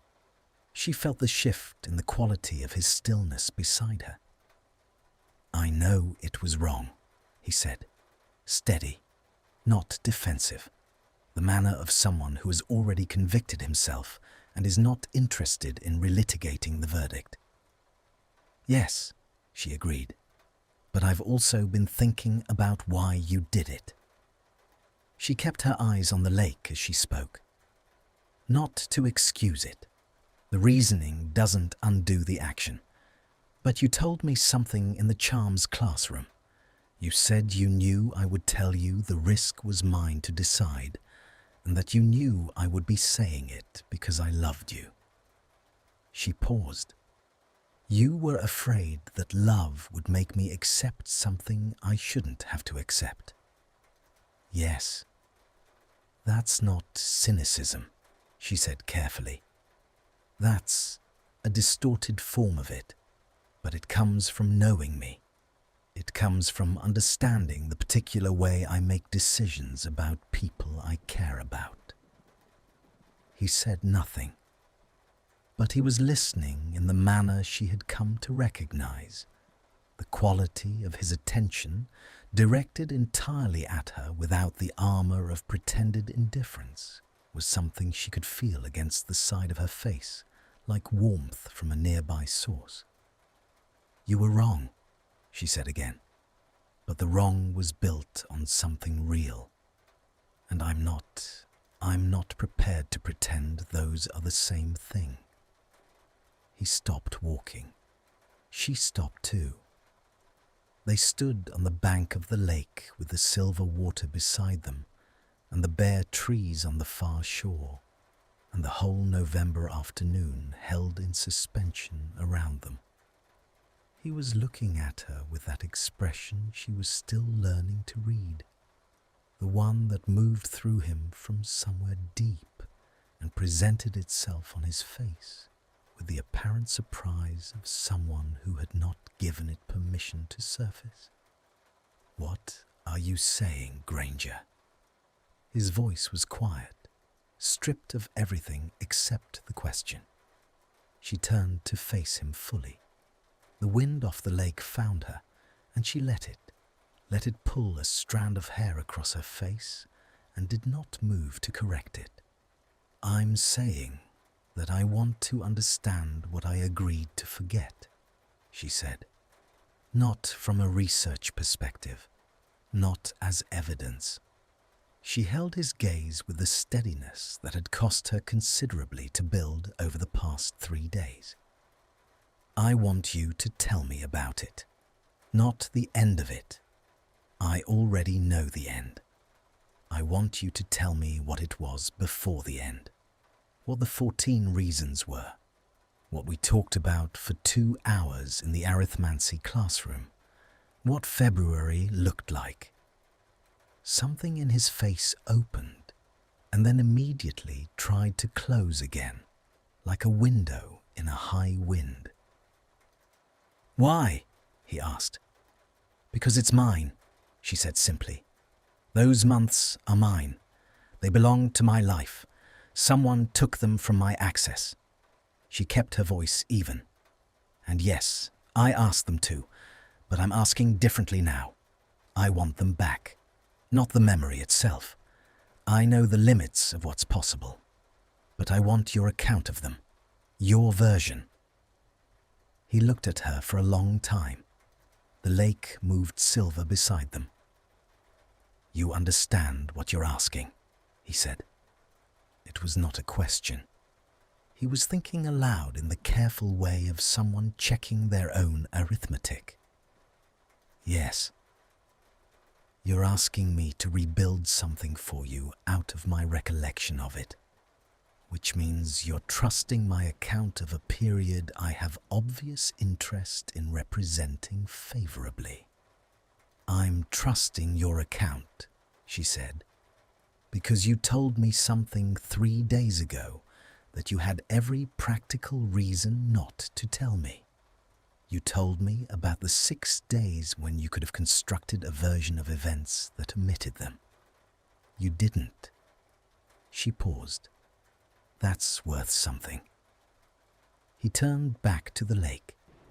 His profile in the afternoon light was complicated, the strong line of jaw and brow carrying, as always, the legacy of a face that had been arranged by breeding into severity and then lived in by something more conflicted. She watched the slight movement of his throat as he swallowed. "October," he said. She became very still. "There was a Tuesday in October," he said, his voice settling into the same careful register he had used in the charms classroom, the recitation manner, "when you arrived at the arithmancy classroom before me and had rearranged the work table. You'd pushed the papers to one side and put your books in a specific order and set out 2 quills, one on each side of the table. Not a dramatic gesture, just you'd made space." He paused. "I stood in the doorway for approximately 8 seconds, deciding what to do with the fact that you had made space for me." Hermione's chest performed its irregular movement. "What did you do?" she asked. "I sat down," he said. "I picked up the quill you'd left for me. I didn't say anything about it, and neither did you. And we worked in silence for an hour, and it was the most..." He stopped. "It was the first time in several years that I had been in a room with another person and felt something that might have been ease." She breathed slowly, carefully. "November," he said. "You found a charm you'd been trying to construct from first principles for 3 weeks. You were so pleased with yourself that you forgot for a moment that I was there. You made a sound." He paused, and the pause had warmth in it. A sound that is extremely difficult to describe, but which I can only say was one of the most purely joyful sounds I have ever heard a person make, and you immediately composed yourself and looked at me with the expression of someone calculating how much dignity they had just accidentally surrendered. Hermione laughed. She could not help it. A small, startled sound that the November air caught and dispersed. He looked at her. The warmth in the pause was now briefly on his face, something that had the unmistakable structure of a smile that had decided against itself at the last moment, but hadn't retreated quickly enough. "You looked at me like that," he said quietly, "when you laughed just now. Exactly like that." The laughter faded. What replaced it was quieter. They stood beside the silver lake in the November afternoon, and she looked at him, and he looked at her, and the distance between them had a different quality from the distance that had characterized every previous version of their proximity. This distance was not maintained by effort. It was simply the space that currently existed, neutral and contingent, not held in place by either of them. "December," she said, inviting him to continue. Something settled in his face. He looked back at the lake. December was when it started to be, when I understood what it was, he said. I had been telling myself various sophisticated lies about what it wasn't, with diminishing success. In December, the lies ran out of credibility. A pause. There was a night before the winter holiday. Everyone was leaving. The platform, the carriages, the general exodus. You weren't going home. You were staying at the castle, something to do with your parents still being in the process of having their memories restored, and the house not yet being the right place for you. Her throat tightened slightly. I stayed, he said simply. She turned to look at him. I had arrangements in London. I cancelled them. He said this without drama, without the performance of sacrifice, as a fact. I told my mother I needed additional time for coursework. She didn't believe me. She also didn't ask further questions, which was its own kind of gift. He paused. The castle was quiet. There were perhaps 30 students remaining. You and I spent 4 days in varying degrees of proximity. The library, the great hall, the grounds. And on the last day, the day before everyone came back, we walked to the edge of the forest in the early morning when there was frost on the ground, and the light was the kind of light that... He stopped, seemed to search for the word. That makes everything look like it's been left out overnight, she offered quietly. He looked at her sharply. Yes, he said, exactly like that. She pressed her thumbnail against her lower lip, her body remembering things her mind had been asked to release, arriving at descriptions of experiences it had no conscious record of. What happened at the edge of the forest? She asked. The afternoon light had shifted while they'd been standing there, the low winter sun moving toward the tree line, the silver of the lake deepening toward pewter. His face in this light was different, less severe, the angles of it holding something that she was cautiously beginning to identify as the version of him that existed when the performance of Draco Malfoy was not being actively maintained. You told me about your parents, he said. What it had been like to find them. What the process of restoration had involved. His voice was careful. You told me things you hadn't told Weasley or Potter. You said you hadn't been able to. That the people who loved you most were also the people most implicated in the weight of the story, and that telling them would require managing their response to it on top of carrying the thing itself. Hermione's jaw tightened slightly. This was true. This was precisely, specifically true. This was a thing she had thought and never articulated, and the fact of its articulation in his voice landed with the force of something recognized. And I listened, he said, for a long time, without offering solutions or adjusting the weight of it, or telling you it was extraordinary that you had done it, which it was, but which is also a thing people say when they don't know what else to say. He paused. I just listened. And after a long time I said, I know what it is to do an unforgivable thing for someone you love and then have to live in the same house as the silence of it. The lake, the pewter light, the bare trees. And, Hermione said, very quietly, and you looked at me, he said, and you didn't say anything for a long time, and then you put your hand in mine. The silence that followed was long. A heron crossed the lake in the distance, low and purposeful over the water.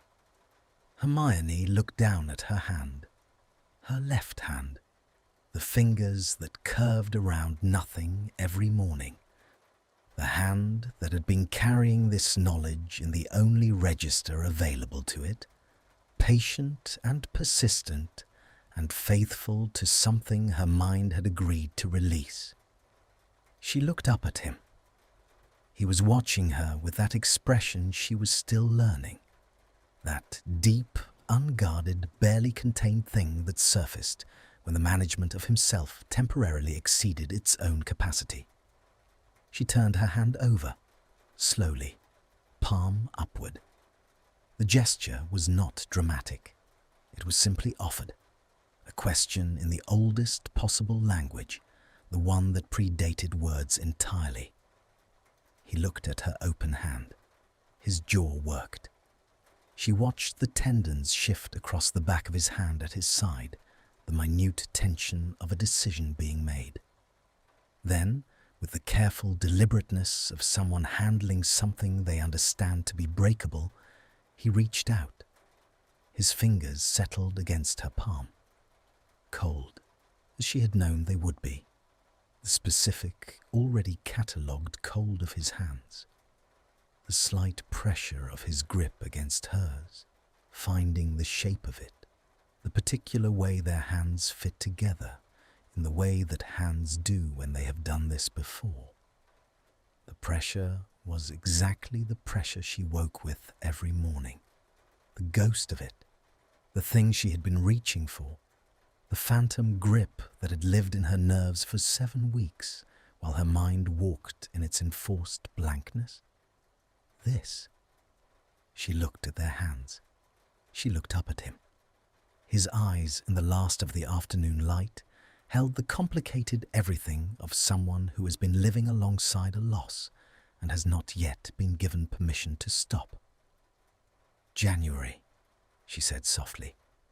His fingers tightened slightly around hers, not demanding, not urgent, simply present, the way something is present when it has been absent long enough for presence to become its own complete statement. "January," he said, "was when I stopped pretending I had 11 reasons not to." "January," he had said. She turned the word over in the days that followed like a stone found on a riverbed, smooth on one side, rough on the other, the kind of thing you carry in your pocket without quite deciding to keep it. Their hands had stayed together until the cold off the lake had become genuinely unreasonable, which in Scotland in November took approximately 12 minutes. She had not timed it. She had simply stood in the pewter light with the weight of his fingers against hers and let herself exist inside the sensation without immediately cataloguing it, which was, for Hermione Granger, an act of considerable discipline. He had not made it strange when they separated, had not performed the removal, no sudden awareness, no clearing of the throat, no architectural reconstruction of distance. The cold had simply become sufficient, and they had turned and walked back toward the castle in the same silence they had walked out in, only different, the silence now carrying something between them like a third presence. At the doors, he had looked at her and said very quietly, "Same time Thursday." She had said yes. Thursday came with a change of weather, the brief clarity of the previous days replaced by a low, purposeful sky that deposited a fine, needle-sharp sleet against every exposed surface of the castle. She found him in the charms classroom again, which had apparently become theirs by default, the unclaimed space that belonged to neither house and therefore could belong to this, whatever this was. He was already there when she arrived. This time he had moved the desks, pushed 2 of them together so that they faced each other at close range, the surface between them shared rather than divided. She looked at the arrangement, looked at him. "You said you wanted to know about January," he said. by way of explanation. She sat down, set her journal to one side. She had brought it as instructed, but increasingly found she wasn't writing in it during these sessions. What he told her went somewhere that was not the page. "January," she said. He sat across from her. The sleet moved against the windows in irregular percussion. He had a mug of something. Tea, by the smell of it, the particular darkly steeped variety she associated with early mornings. And he wrapped both hands around it in the manner of someone who runs cold and has learned to use available heat sources without ceremony. "January was difficult," he said. "For both of us, I think, though we were experiencing it differently." "How were you experiencing it?" He considered this with the seriousness he brought to questions he intended to answer honestly. Like standing at the edge of something with insufficient information about its depth. I had arrived, by December, at the understanding that what I felt was not ambiguous or manageable or likely to resolve itself into something more convenient with time. Which meant I was in the position of someone who knows a thing clearly and has absolutely no established procedure for acting on the knowledge. Why no procedure? His mouth moved slightly. Because everything I had been given by way of models for how to want something and acquire it was transactional, conditional. There was always a leverage point, an angle, a method. What I felt about you had none of those. It had no leverage point, because there was no version of it in which I could afford to manipulate the outcome. If it was going to be anything real, it required the one thing I had no practiced facility with.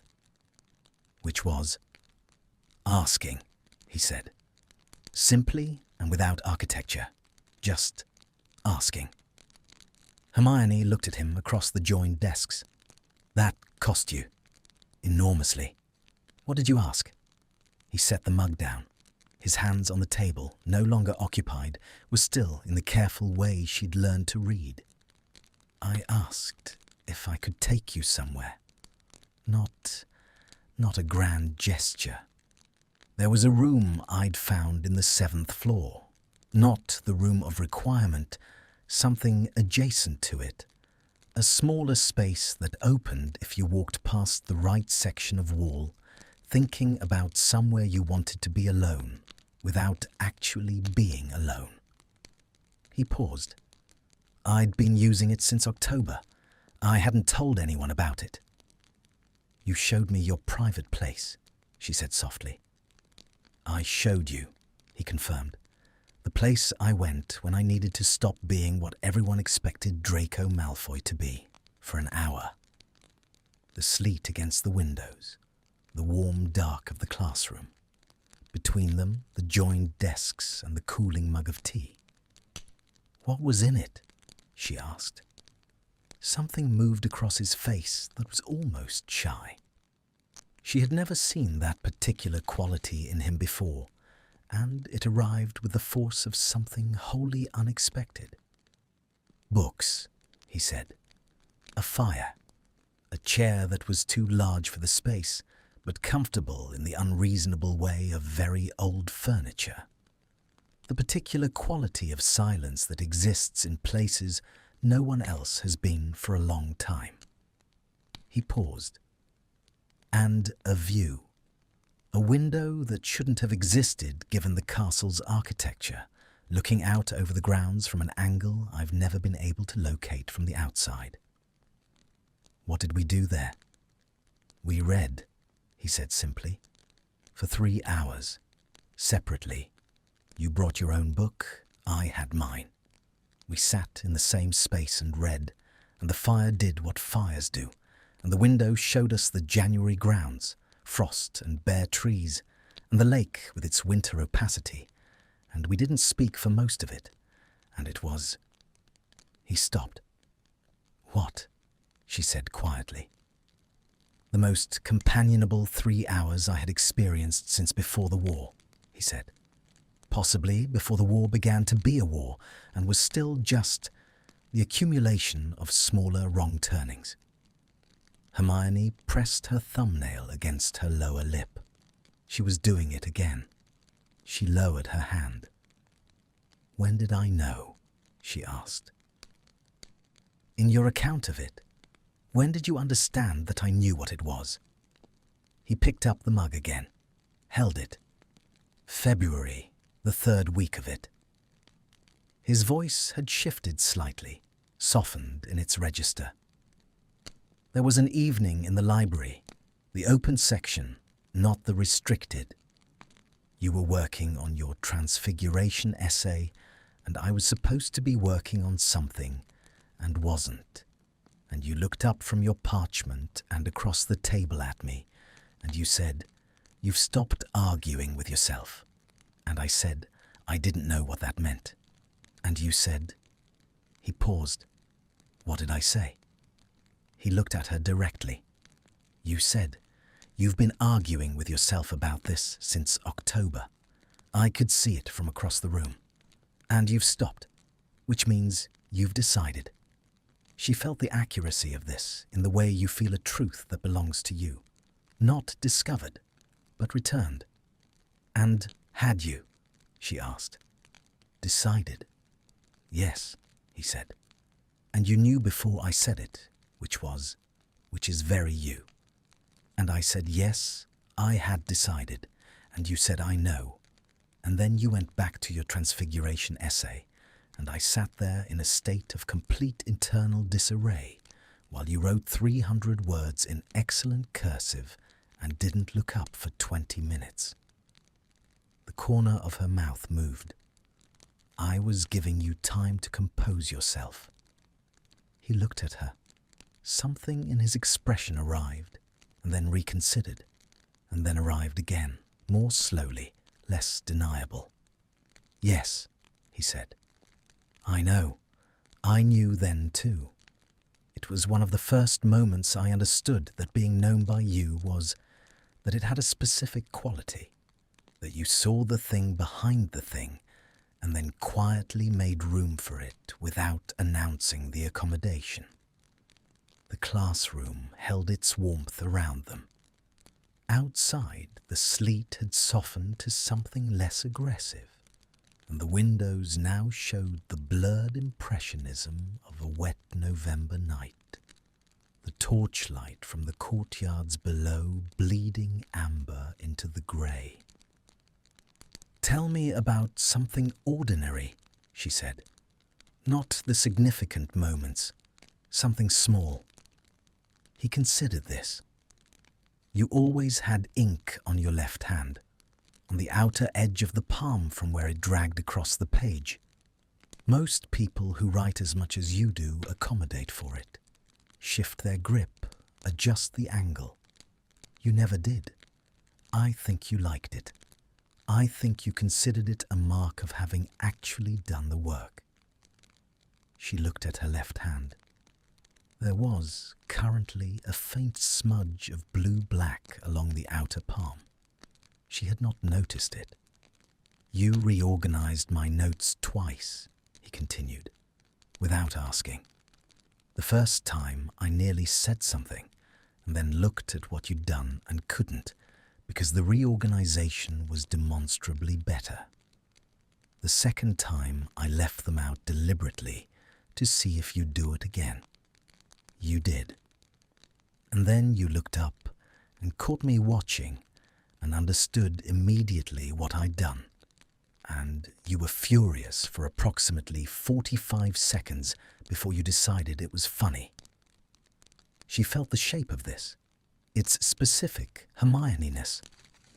And then you reorganized them a third time, differently from the second, and refused to tell me which system was actually better on the grounds that I should have to figure it out myself. She laughed, a real laugh this time, Not the startled sound from the lakeside, but something fuller, and his face did the thing it had done then. The almost smile that arrived too late to be entirely suppressed, the warmth of it reaching his eyes before the careful management of his expression could redirect it. They sat in it for a moment, the laugh and its echo and the almost smile and the warm dark of the classroom. Then, the way the significant things tend to arrive on the coattails of the ordinary, she said, "What did I say to you when I was angry, in the fight, in May?" The almost smile faded. Not dramatically.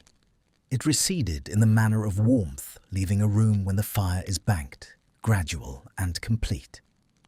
"You said," he began and paused, "that the worst thing was not the 6 days, that the 6 days were an action, and actions, however wrong, were at least transparent. They could be named and examined. You said the worst thing was the reasoning behind them, that I had decided your love for me would make you accept risk on my behalf, and that I had used this as a justification for removing your choice. You said..." He stopped. His jaw worked. "You said that this was not protection, that this was the same architecture of control I had been raised in, only dressed in different language, that I had looked at you and seen someone whose judgment needed to be managed for her own good, and that you had thought..." He stopped again. "What had I thought?" she asked very quietly. His eyes came to hers. The lamplight in them made them difficult to read, or perhaps what was in them was simply difficult regardless of the light. "That you had thought I was different," he said. "That the thing that had grown between us had been built on the premise that I was not going to treat you as a category or a variable or something to be arranged for your own benefit. That I had seemed to understand, had actually understood, you believed, that you were a person in full possession of her own assessments, and that your presence in my life was chosen, clear-eyed, with complete information. And the 6 days were a betrayal of that specific understanding," she said. "Yes," he said. "Your word. Betrayal." The sleet had stopped entirely while they'd been talking. The windows showed the wet night, the blurred lights, the dripping dark of the castle grounds below. The fire in the classroom grate. She hadn't noticed him lighting it, but it was there, low and steady, breathed orange across the flagstones. "Were you?" she asked. "Different?" He frowned slightly. "In what sense?" "From what you'd been raised to be. Were you actually different, or was I?" She made herself finish the question. "Was the version of you I'd come to know in those months the real version, or was the 6 days the real version? I want to know what you think, not what you'd want me to conclude." The silence had its own mass. She felt it press against her. He did not answer immediately. He looked at the fire for a long moment, his hands still around the mug, and she let him look and did not fill the silence with reassurance or withdrawal, simply held it open for whatever honesty he could manage. "Both," he said finally. "The version of me that reorganized your notes, that sat with you in the small room and read in silence, that asked, without architecture, for the first time in my life. That was real. I don't believe it wasn't." He paused. "And the version of me that looked at a letter from my father and reacted with management rather than honesty was also real. The same person. Not a contradiction, an inheritance, something I hadn't finished working out of the structure of myself." Another pause. The question of whether I've worked it out further since is... He stopped. Is what? Is one I don't think I can answer about myself, he said. I think it requires an outside assessment. She looked at him across the joined desks, in the firelight and the wet dark of the windows, with 7 months of missing history between them, and the slow, patient accumulation of these sessions beginning to build something in the space where the history had been. Not the same thing. Something new, with the old thing's fingerprints on it. Ask me something, she said.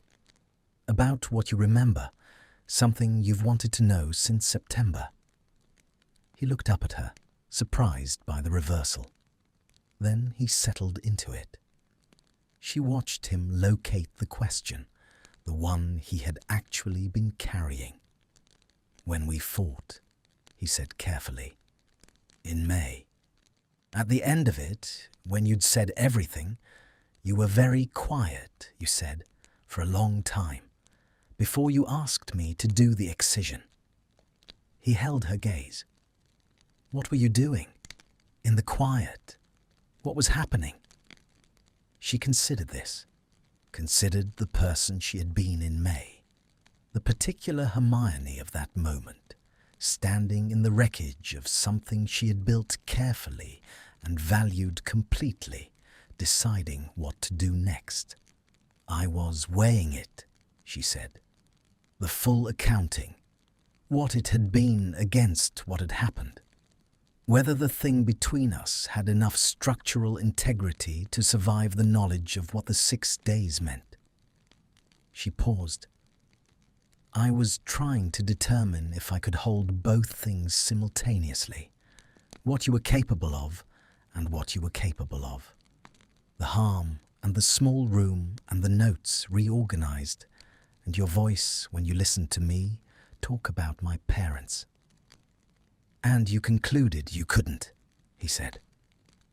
I concluded, she said carefully, that I couldn't do it then, that the wound was too fresh and too specific, and that I was too angry to see past it to whatever was on the other side. And that being unable to see past it while still feeling everything I felt for you was untenable, that living inside that particular paradox was not something I could sustain. He was very still. So, I chose the clean version, she said. The version where the wound didn't exist because the context of it didn't exist, where I could be whole and unhurt and unentangled. She looked at her left hand. I didn't account for what the body would keep. No, he said softly. I don't think either of us did. The fire settled in the grate with a small domestic sound. Outside, the grounds lay wet and dark and patient beneath the cloud-covered sky. She looked at him. He looked at her. 7 weeks ago, she had woken reaching for a grip she couldn't name. Now she knew its weight and its temperature and the specific quality of stillness in the person it belonged to, and the knowledge of what lay between them, the history and the harm and the careful architecture of these Thursday evenings, pressed itself against the inside of her chest with the quiet insistence of something that has decided to stay. Thursday, she said. Next week. Yes, he said. Neither of them moved to leave immediately. The fire was warm. The windows held the wet dark and the amber blur of torchlight from below. Her journal sat unopened to her left, because some things, she had decided, did not need to be written to be kept. Some things the body held for you, faithfully, through everything. The Thursdays accumulated. 4 of them, then 5, then 6, each one building its own small architecture in the space between what had been and what was currently, cautiously, being constructed. The Charms classroom had acquired the particular quality of a place that knows it is being used for something that matters. The joined desks, the fire he lit without ceremony upon arrival, the tea he began bringing in 2 mugs, setting hers to her left without comment, without the performance of a gesture, simply placing it there because she was cold when she arrived, and tea was warm, and this was a fact requiring no announcement. She noticed. She said nothing. She drank the tea. This was, she had come to understand, the language they were operating in, a dialect of noticing and not announcing, of accommodations made and received without the weight of acknowledgement. It was a language she had not known she spoke until she found herself fluent in it. He told her about March. March was when, in the version of the year she could not access, they had stopped performing the pretense of accidental proximity, had begun choosing it openly, not publicly, not with any declaration to the wider world that remained largely hostile to the idea of them existing in the same room without catastrophe, but between themselves, internally, without the elaborate machinery of coincidence they had been operating since October. We had a system, he told her on the 5th Thursday, for the library. One of us would arrive first and take the table in the back corner, the one by the window that looks out over the herb garden. If the other arrived and the table was taken by strangers, we had another location. If that was taken, a third. We never discussed the system explicitly. It simply emerged. You arrived one Tuesday to find me already at the table and sat down without any of the usual calculation, and that was when I understood we had a system. Did it ever fail? She asked. Once. You were late. There'd been a prefect meeting. I waited at all 3 locations and eventually went back to my dormitory and found a note under my door. He paused, his hands around the mug. 3 inches of parchment, explaining the prefect meeting in considerable detail, including your assessment of the incompetence of 2 5th-year prefects who had apparently failed to grasp the purpose of a rota system, and at the very end, almost as a postscript, apologies for the Tuesday situation. She felt the specific quality of this, the very herness of a 3-inch apology that was mostly not an apology. You kept the note, she said. It was not a question. His jaw moved slightly. I kept the note. Something warm moved through her chest and settled. On the 6th Thursday, he told her about the argument they'd had in late March.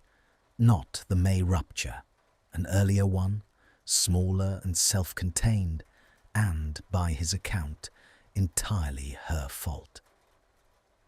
You decided, he said, with the careful neutrality of someone recounting an event they have opinions about, that my transfiguration essay was structurally unsound. Was it? It was not, he said firmly. And yet you're telling me we argued about it. We argued about it because you rewrote the introduction without asking and left the revised version on top of the original with a note that said, "This works better," and 3 underlined passages to demonstrate why. She pressed her lips together against a smile. That does sound like something I would do. It was absolutely something you would do, he confirmed. And the introduction did work better, which was the most irritating possible outcome. And I told you that your habit of improving things without being asked was infuriating. And you told me that my habit of maintaining positions after they'd been demonstrably undermined was the intellectual equivalent of a man refusing to ask for directions. And I said... He stopped. The careful neutrality had developed a crack through which something warmer was visible. "What did you say?" she asked. "I said that I wasn't going to take rhetorical advice from someone who had just used a muggle metaphor." He paused. "You found this so outrageous that you spent 4 minutes constructing a counter-argument that included a footnoted reference to 3 wizarding equivalents of the original metaphor, which you apparently had immediately to hand." She was laughing now, properly the full version of it, helpless in the way of someone who recognizes their own behavior rendered absurd by the distance of another's perspective. He watched her laugh with the expression she had been slowly learning to read, the one that was not quite a smile, but contained all the constituent parts of one, held just below the surface, present in the quality of his attention rather than the arrangement of his features. "You laughed then too," he said. "Eventually. You held out for 2 more minutes of genuine outrage, and then you looked at the footnotes you'd just written and laughed at yourself, which is—" He stopped. "Which is what?" she said, still recovering. "Something I find—" He looked down at his mug. "Remarkable. The ability to find yourself genuinely funny, without performance. Most people who are as intelligent as you are cannot do that." The laughter subsided. She looked at him in the warm dark of the classroom, with the fire doing its quiet, steady work in the grate, and felt the familiar, complicated pressure in her chest. The accumulated weight of 6 Thursdays, each one depositing something into the space where her missing months should have been. It was not the same. She had made her peace with the fact that it would not be the same. That what he was building for her with these careful, precise accountings was a facsimile, a reconstruction, an archaeologist's rendering of a city from its foundations rather than the city itself. But it was something. It was something she could hold. And underneath it, quieter and more patient, was the thing that was happening in the present tense. The thing that was not reconstruction. She was aware of it the way you are aware of a change in atmospheric pressure, not from any single event, but from the accumulated alteration of conditions. The way he arrived before her now and had the fire lit, the 2 mugs, the way the joined desks had become a given, unremarked upon and unrearranged. The way he sometimes stopped mid-account to check her face, not performing the check, not drawing attention to it, but looking at her with the quiet attentiveness of someone monitoring conditions. She was aware of the distance, how it had changed. At the first session in the restricted section, they had stood close enough to feel the warmth of proximity without choosing it. In the Charms classroom, she had sat across from him, the full width of joined desks between them. By the 4th Thursday, she had moved to the perpendicular, pulled her chair to the corner where the desks met, 90 degrees rather than 180, the distance halved without either of them remarking on the geometry. He had not moved away. On the 7th Thursday, she arrived to find him already seated, and he had placed her chair, without comment, without performance, at the corner position, already set, already decided. She sat down, wrapped both hands around the mug he had left for her, let the warmth enter her palms. "I want to ask you something," she said, "and I want you to answer it without managing the answer." He looked at her. "All right." "What has it been like?" she said carefully. "Carrying it alone, since September. What has the day-to-day of it been like for you?" The fire, the wet dark beyond the windows, his hands still on the desk. Like reading a book, he said slowly, that no one else has access to. A book that describes everything, every particular, and being in every shared space with the person the book is about, and watching them move through a version of the world that contains none of it. He paused. You would look at me and see, whatever you saw, Malfoy, history, hostility, and I would see. He stopped. What did you see? She asked. His jaw worked. He looked at the fire. The way you tap your quill against your lower lip when you're uncertain. The way you choose the seat closest to the window in every classroom, always. The way you said my name, not Malfoy, my name, when you wanted me to pay attention to something you thought was important. He paused. Watching you not remember any of it while I stood inside all of it simultaneously was... He did not finish. Lonely, she said quietly. He looked at her. Something arrived in his expression that he did not attempt to contain. Yes, he said, very quietly. The words sat between them with the specific gravity of a true thing admitted aloud. She felt it against the inside of her chest. She turned her mug in her hands, looked at it, looked up. I want to tell you something, she said, and I want you to let me finish it before you respond. He nodded. What you did in May was wrong, she said. I've said this, and I mean it, and I'm not revising it.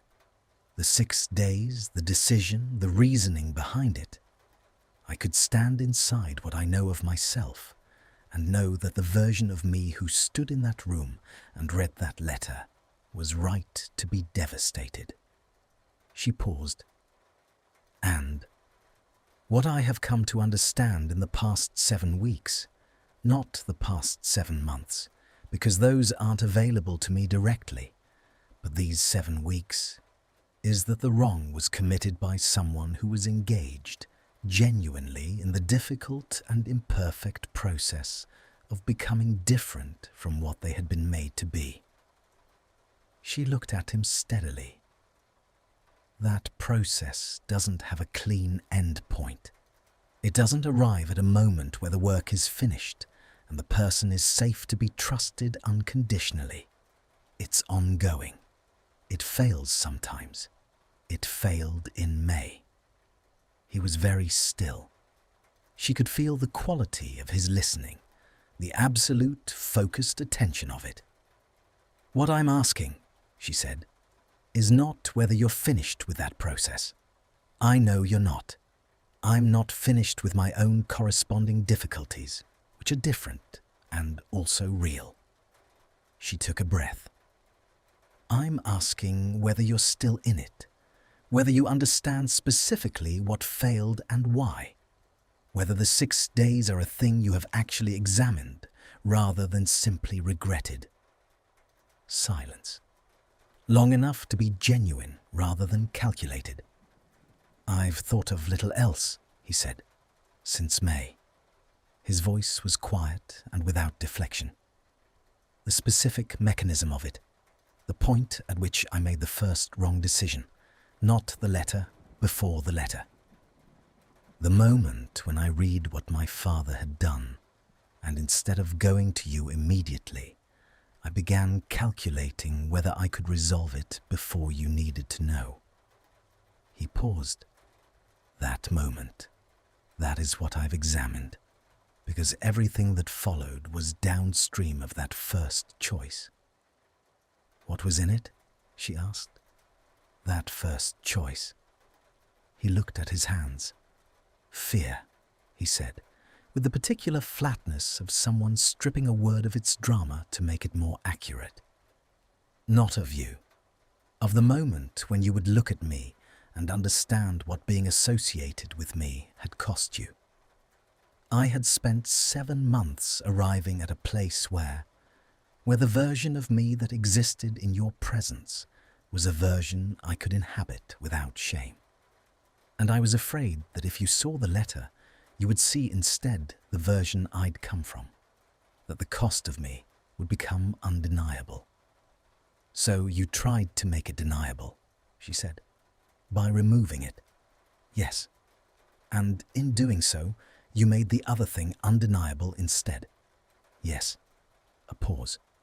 The thing I was most afraid of demonstrating was demonstrated precisely by my attempt to prevent it. The fire. The rain beginning again outside, softer than sleet, the proper November rain she had been expecting for days. It moved against the glass in slow sheets. She looked at him for a long moment. He looked back, not managing the eye contact, not performing steadiness, simply holding it, present and undefended. "I'm not the same person I was in May," she said. "The person who asked you to do the excision was making a decision from inside an acute wound. I have information now that she didn't have. 7 weeks of..." She gestured slightly between them. "Of this. Of watching you be honest when dishonesty would have been easier. Of watching you carry something heavy without using it to make claims on my sympathy." His throat moved. "I'm not asking to simply restore what was," she said. "I don't think that's available, and I don't think it would be the right thing even if it were." She set her mug down carefully. "I'm asking if we can build something in the present tense, with the full accounting visible, with both of us in possession of what the other is capable of, the good and the specific category of damage." He looked at her. The complicated winter branch colour of his eyes in the firelight, reading her with the attention she had come to understand, was not surveillance, but its opposite. The particular care of someone who has decided that what another person actually is matters more than what would be convenient for them to be. "Yes," he said. The word arrived without architecture, without the careful construction of approach, simply offered. A single syllable with the full weight of everything behind it. She breathed. Outside, the rain moved against the castle in its patient November way, finding the channels already prepared for it, following the logic of the stone. She reached across the corner of the joined desks and turned her hand over, palm up, in the gesture she had made on the lakeside 3 weeks ago. The same gesture, the same question in the same wordless language. He looked at her open hand. This time he did not hesitate. His fingers settled against her palm with the specific, careful weight of someone handling something they intend, this time, not to mismanage. The cold of his hands met the warmth of hers, and she felt the pressure of it through every nerve that had been carrying this knowledge faithfully for 7 weeks. The body's patient registry of what the mind had been asked to release. She looked at their hands. She looked up at him. He was looking at her with an expression she finally, fully understood. Not the barely contained thing she had been learning to read. Not the warmth behind the almost smile. Something she had no previous name for, because she had not, in the conscious memory available to her, been looked at quite this way before. As if she were the specific gravity around which something long drifting had finally oriented. "I reorganized your notes," she said quietly. 3 weeks ago, the ones you left out in the library." His expression shifted, surprise, brief and genuine. "I didn't leave them out." "I know," she said. "I moved them to get to a book, and then I reorganized them because the original system was inefficient, and I couldn't help it." Something arrived on his face. The almost smile, finally, completely, the warm entirety of it, not managed, not retreating before it finished arriving. "And," he said. "The third system is better," she said. "I won't tell you why. You should have to figure it out yourself." He looked at her, the full smile on his face now, unmistakable, the real version of it arriving after 7 weeks of almost and nearly and not quite. And she felt it like the first note of something that had been waiting a long time to be played.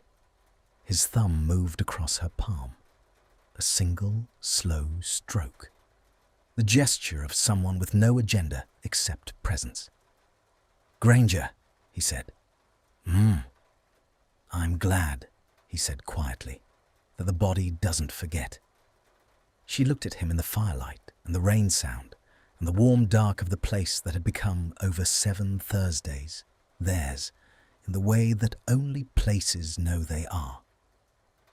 "So am I," she said. His hand held hers. The fire breathed its steady warmth. The rain on the glass ran in slow channels down the stone.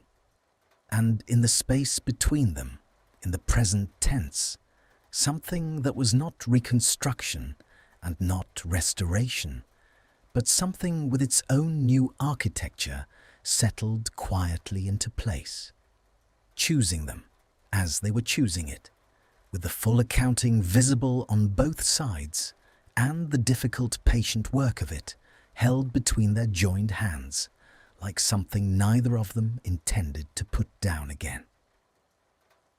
The 8th Thursday arrived with snow. Not the dramatic snowfall of fairy stories, not the thick, silent blanketing that transformed the grounds overnight into something from an illustration. This was the first snow of the season, tentative and intermittent, arriving in small, deliberate flakes that dissolved the moment they met the castle stone, as if testing the temperature of things before committing. She watched it from the window of her dormitory in the early morning and thought about threshold moments, the way some things announce themselves gradually in small preliminary gestures before the full weight of them arrives. She had been thinking this way for 3 days, since Tuesday specifically, since the thing that had happened in the corridor outside the defense classroom that she had not yet written in her journal and had not yet examined directly, the way you sometimes circle a thing for a while before approaching it, giving yourself time to locate the appropriate vocabulary. She had been walking to defense. He had been walking from somewhere else.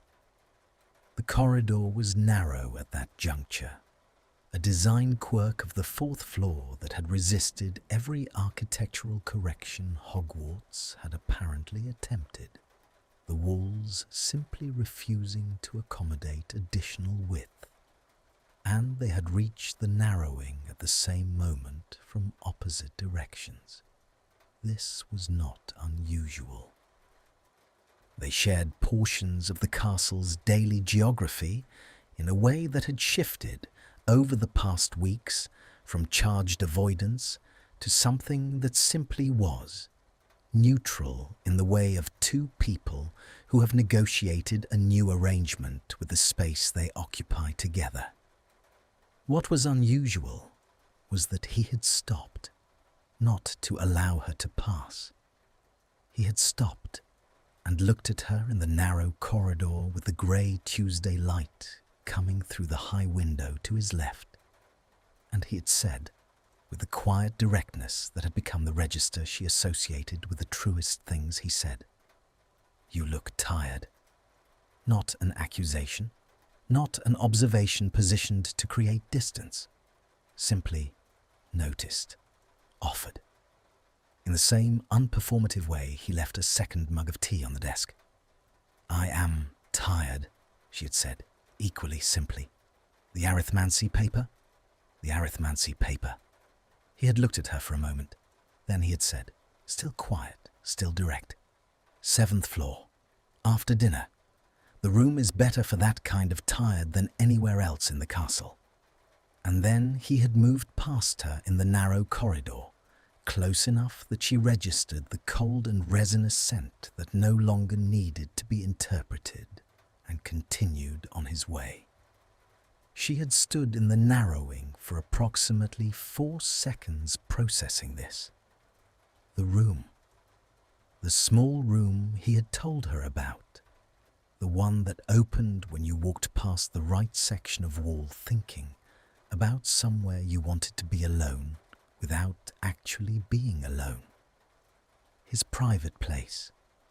The one he had shown her in the version of the year she couldn't access, in January. He had offered it to her. The present tense version of him had offered her something that, in the only account she had of their history, he had shared for the first time in January as an act of deliberate trust. He was doing it again. Not as repetition, as a new choice, made with the full current information of what they were to each other now, in this version, the one being built from scratch in the present tense. She had gone after dinner. She had found the room. It was exactly as he had described it. The chair too large for the space, the fire already lit, the improbable window looking out over the grounds from an angle that shouldn't have been architecturally possible. She had stood in the doorway for a moment, taking the measure of it, the way you take the measure of a place that has been described to you by someone who loved it. He arrived 20 minutes later. He had brought books, his own, and one she recognized as the arithmancy text she had been struggling with, which meant he had gone to the library specifically for it. He set it on the arm of the large chair without comment, without the announcement of a gesture, and settled himself on the floor beside the fire with his own reading. She had sat in the chair, opened the arithmancy text, read 4 pages. Then she had stopped reading and looked at the fire and the snow the window was showing her, the tentative first snow, the testing flakes, and thought about the strange mercy of present tense things, how they had their own weight entirely separate from history, how something done now was not simply the echo of something done before, but its own complete event. She had not said any of this aloud, but at some point in the hour that followed, he had looked up from his book at the window, at the snow she had been watching, and said without any particular preamble, "It'll settle properly by Thursday." "How do you know?" "The light was doing something specific this morning," he said. "Over the lake.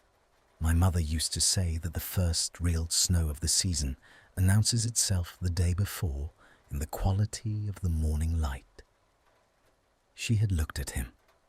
He was still looking at the window, his book held loosely, his face in the firelight, carrying the version of itself that only appeared in this kind of uncrowded quiet. "Tell me something about your mother," she said. He had looked at her then, briefly surprised.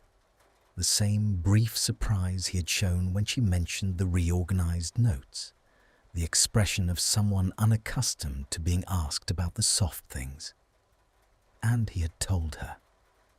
For half an hour, quietly, with the fire and the first snow, and the arithmancy text unread on her knee, he had told her about Narcissa Malfoy in the way that people tell the truth about complicated love, without the performance of either reverence or grievance, with the specific detail of someone who has examined the subject carefully and arrived at something nuanced. She had listened the way he had once described listening to her talk about her parents, without offering solutions, without adjusting the weight of it, without the distancing mechanism of saying it was extraordinary. When he finished, they had sat in silence for a while, the comfortable silence of people who have learned each other's quality of quiet. Before she left, the hour grown late, the castle settling into its nighttime acoustic, she had stood at the door of the small room and looked back at him, still by the fire. He had looked up. "Thursday," she said. "Thursday," he confirmed. But he had looked at her with something in his expression that was new, or not new, but present in a way it hadn't quite been before. The thing that had been building across 8 weeks of careful construction, arriving at the surface of him with more insistence than usual, as if it had reached a point where management was becoming insufficient. She had turned and left before either of them did anything about it. She had been thinking about this for 3 days. Thursday arrived. The snow had settled as predicted, not deeply, not transformatively, but enough to lie white and quiet over the castle grounds and roof the window ledges in narrow, pale strips. She walked to the charms classroom through corridors that smelled of cold stone and wood smoke and the particular mineral clarity of winter beginning. He was there, fire lit, 2 mugs, her chair at the corner of the joined desks. She sat, wrapped her hands around the warmth, looked at him across the corner of the desks, and found him already looking at her. "You've been circling something for 3 days," he said. "I know. You do that when you're preparing to say something that requires precision. I know that too." She looked at the fire, back at him. "I've been thinking about the room. Tuesday." He waited. "You offered it to me as if it were a current thing," she said. "Not as if you were reenacting something from the account you gave me, as if you were choosing it freshly." "I was." "I know." She turned the mug in her hands. "That's what I've been thinking about. The difference between the 2 things. What was before, what you've told me about, and what's been happening in the present tense, between this version of us." She looked at him directly. "They don't feel like the same thing." "No," he said, "they're not. The first version of us was built in a specific context," she said. "Post-war, 8th year, 2 people finding each other across a particular kind of wreckage, with everything that context produced. The good of it, the 14 reasons becoming fewer, the room and the frost on the ground, and the system in the library." She paused. "This version is being built by 2 people who know more than those people did. We know the wreckage and what it led to. We know what it failed on and why. We're constructing with that information present." He was listening with the quality of attention that she had come to understand was its own form of intimacy, the complete, unmanaged focus of it. "What I've been trying to locate precisely," she said, "is what I actually feel. Not what I felt then, in the version I can't access. Not what I feel about the account of then. What I feel now, in this, in the Thursday evenings, and the 2 mugs and the room on Tuesday." "And?" he said, very quietly. She looked at him, at the winter-stripped branch eyes in the firelight, complicated and reading her and not managing the reading. "I feel," she said carefully, "that the body was not the only thing that didn't forget." The fire breathed. The snow outside the window lay its quiet white over everything. His expression moved, the deep internal movement she had catalogued across 8 weeks, The thing that surfaced when the management of himself exceeded its capacity. Only this time he did not contain it. He let it arrive fully, and what was in it was everything she had been slowly learning to read. The warmth and the cost of it, and the specific quality of someone who has been very careful with something for a very long time, and is now, with considerable deliberateness, choosing to be less careful. He reached across the corner of the desk, not for her hand. He reached up, slowly, with the careful deliberateness she associated with his most honest gestures, and his fingertips met the line of her jaw. The cold of them against her skin, familiar and specific. The cold she had been cataloguing since September. She went very still. Not the stillness of suppression, the stillness of arrival. His thumb moved against her cheekbone. A single slow stroke, the same unhurried quality as the gesture he had made across her palm on the lakeside, present without agenda. "Hermione," he said. Her name, not Granger. The name she had told him in January. In the account of January she held second hand, that she needed him to use when he wanted her actual attention. "Yes," she said, not an answer to a question, an answer to the name. He looked at her for a long moment. She felt the whole weight of what they had built across 8 Thursdays in that look. The careful, precise, honest architecture of it. No shortcuts taken, no convenient elisions. The full accounting visible on both sides. Then he leaned forward across the corner of the joined desks. She met him in the middle. The kiss was not dramatic. It was not the resolution of unbearable tension in the cinematic sense. Not urgent or consuming or the end of something. It was quiet. It was the quality of something that knows it has time. His mouth against hers was careful in the way his most important gestures were careful, present and unhurried, the cold of him warming by increments against the warmth of her.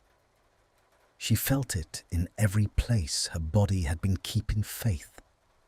The left hand, the line of her jaw where his fingers still rested. The place behind her sternum where the sourceless ache had lived every morning for 7 weeks. The ache resolved. Not dramatically, not with the percussion of something breaking.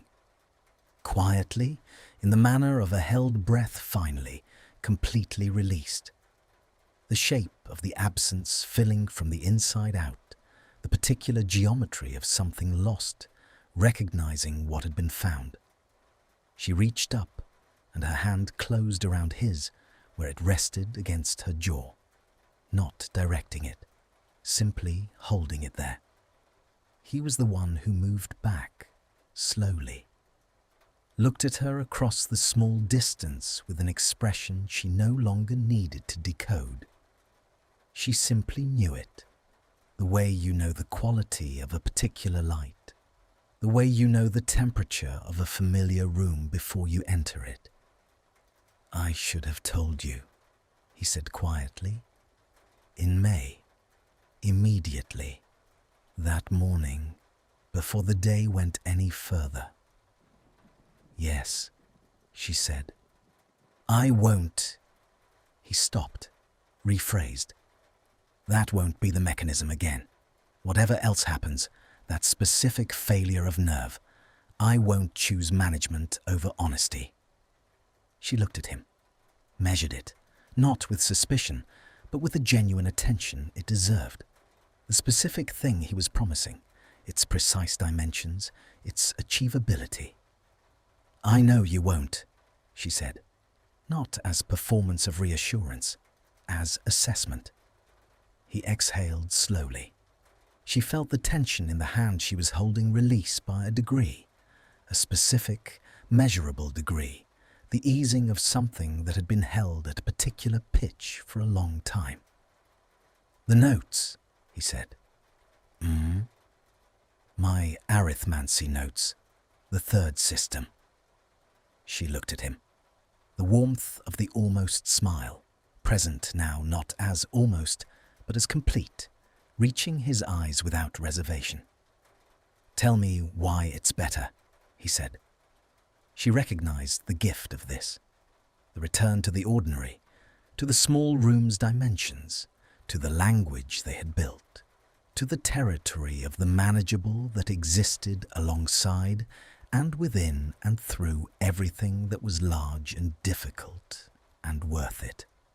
The original system organized by date, she said. Chronological, useful for retrieval, but poor for conceptual linkage. You can't see which problems share underlying structure if they're sorted by when you encountered them rather than what they are. She kept her hand around his. The second system, the one I left, sorted by theorem type. Better for theory, but it buried the practical applications under too many categorical layers. She paused. The third system sorts by the question being asked. Not the date, not the type. The animating question. Because that's how you actually think.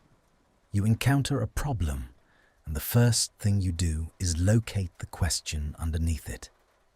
He was quiet for a moment. How do you know that's how I think? He said. Because it's how I think, she said simply. And I learned it about myself by watching you do it. The fire.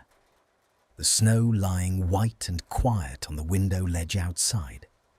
The two mugs, both warm.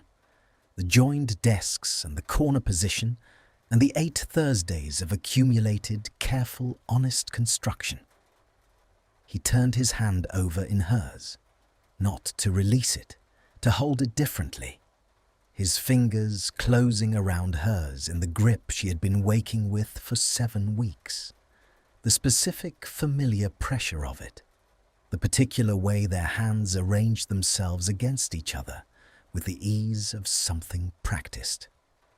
Granger, he said. The name this time, not the other, but different from every previous use of it. Not flat, not managed, not the cold performance version. Warm, specific. The name of someone he was looking at with the full knowledge of who that someone was, and choosing with the full information to look at her exactly this way. She said. I have a Thursday evening free next week. She felt the corner of her mouth move. What a coincidence. And the week after. Are you suggesting a pattern? I'm suggesting, he said, a system. She looked at him, at the fire-warm complications of his face, the honesty in it, the slow, careful arrival of something that had been finding its way back to her across 8 weeks and 7 months of what she couldn't remember, and one terrible May, and all the small, true gestures between. And she felt it settle in her chest, the way the snow had settled on the castle grounds, not dramatically, not transformatively, but fully, quietly, as if it intended to stay. A good system, she said, needs to be tested. Rigorously, he agreed, across multiple iterations. With consistent conditions. Thursday evenings, she said. Fire, tea. And occasionally, he said, other things. She looked at him. He looked at her. The snow outside the window, the fire inside, the space between them holding nothing that needed to be managed or excised or carried alone. Thursday, she said. Thursday, he said. And in the warm quiet of the classroom that had become theirs, with the snow lying patient over the castle grounds, and the fire doing its steady amber work, and their hands arranged against each other with the ease of something that had always known the way back, they stayed. Not because forgetting had been undone, not because the may of it had been unmade, or the 6 days erased, or the wound wished away into irrelevance, but because the present tense had its own weight, its own complete authority, its own architecture built from the only materials available, honesty and difficulty, and the small true gestures that accumulated, Thursday by Thursday, into something neither of them was prepared to put down again. Outside, the first snow of winter lay quiet over Hogwarts. Inside, nothing was missing anymore. This story started with one question. What if you forgot someone you loved, but your body didn't? What if your hands still remember it? What if your chest still itched for a person your mind had been made to release? I think that's one of the most painful things imaginable. Not losing someone, but losing the memory of them and still feeling the loss. Draco in this story doesn't something wrong. He makes a choice that isn't his to make. He thinks he's protecting her, but protecting without honesty isn't love, it's control. And Hermione knows that. Even after forgetting, she knows that. What I wanted to show is that people can be wrong and still be worth something. That damage doesn't have to be the final word, that you can build something new, not by pretending the past didn't happen, but by holding it honestly and choosing each other anyway. That's the hardest kind of love, the kind with full information, the kind that says, I see what you are capable of, all of it, and I'm still here. I hope this story stayed with you. I hope it felt real. Thank you for listening.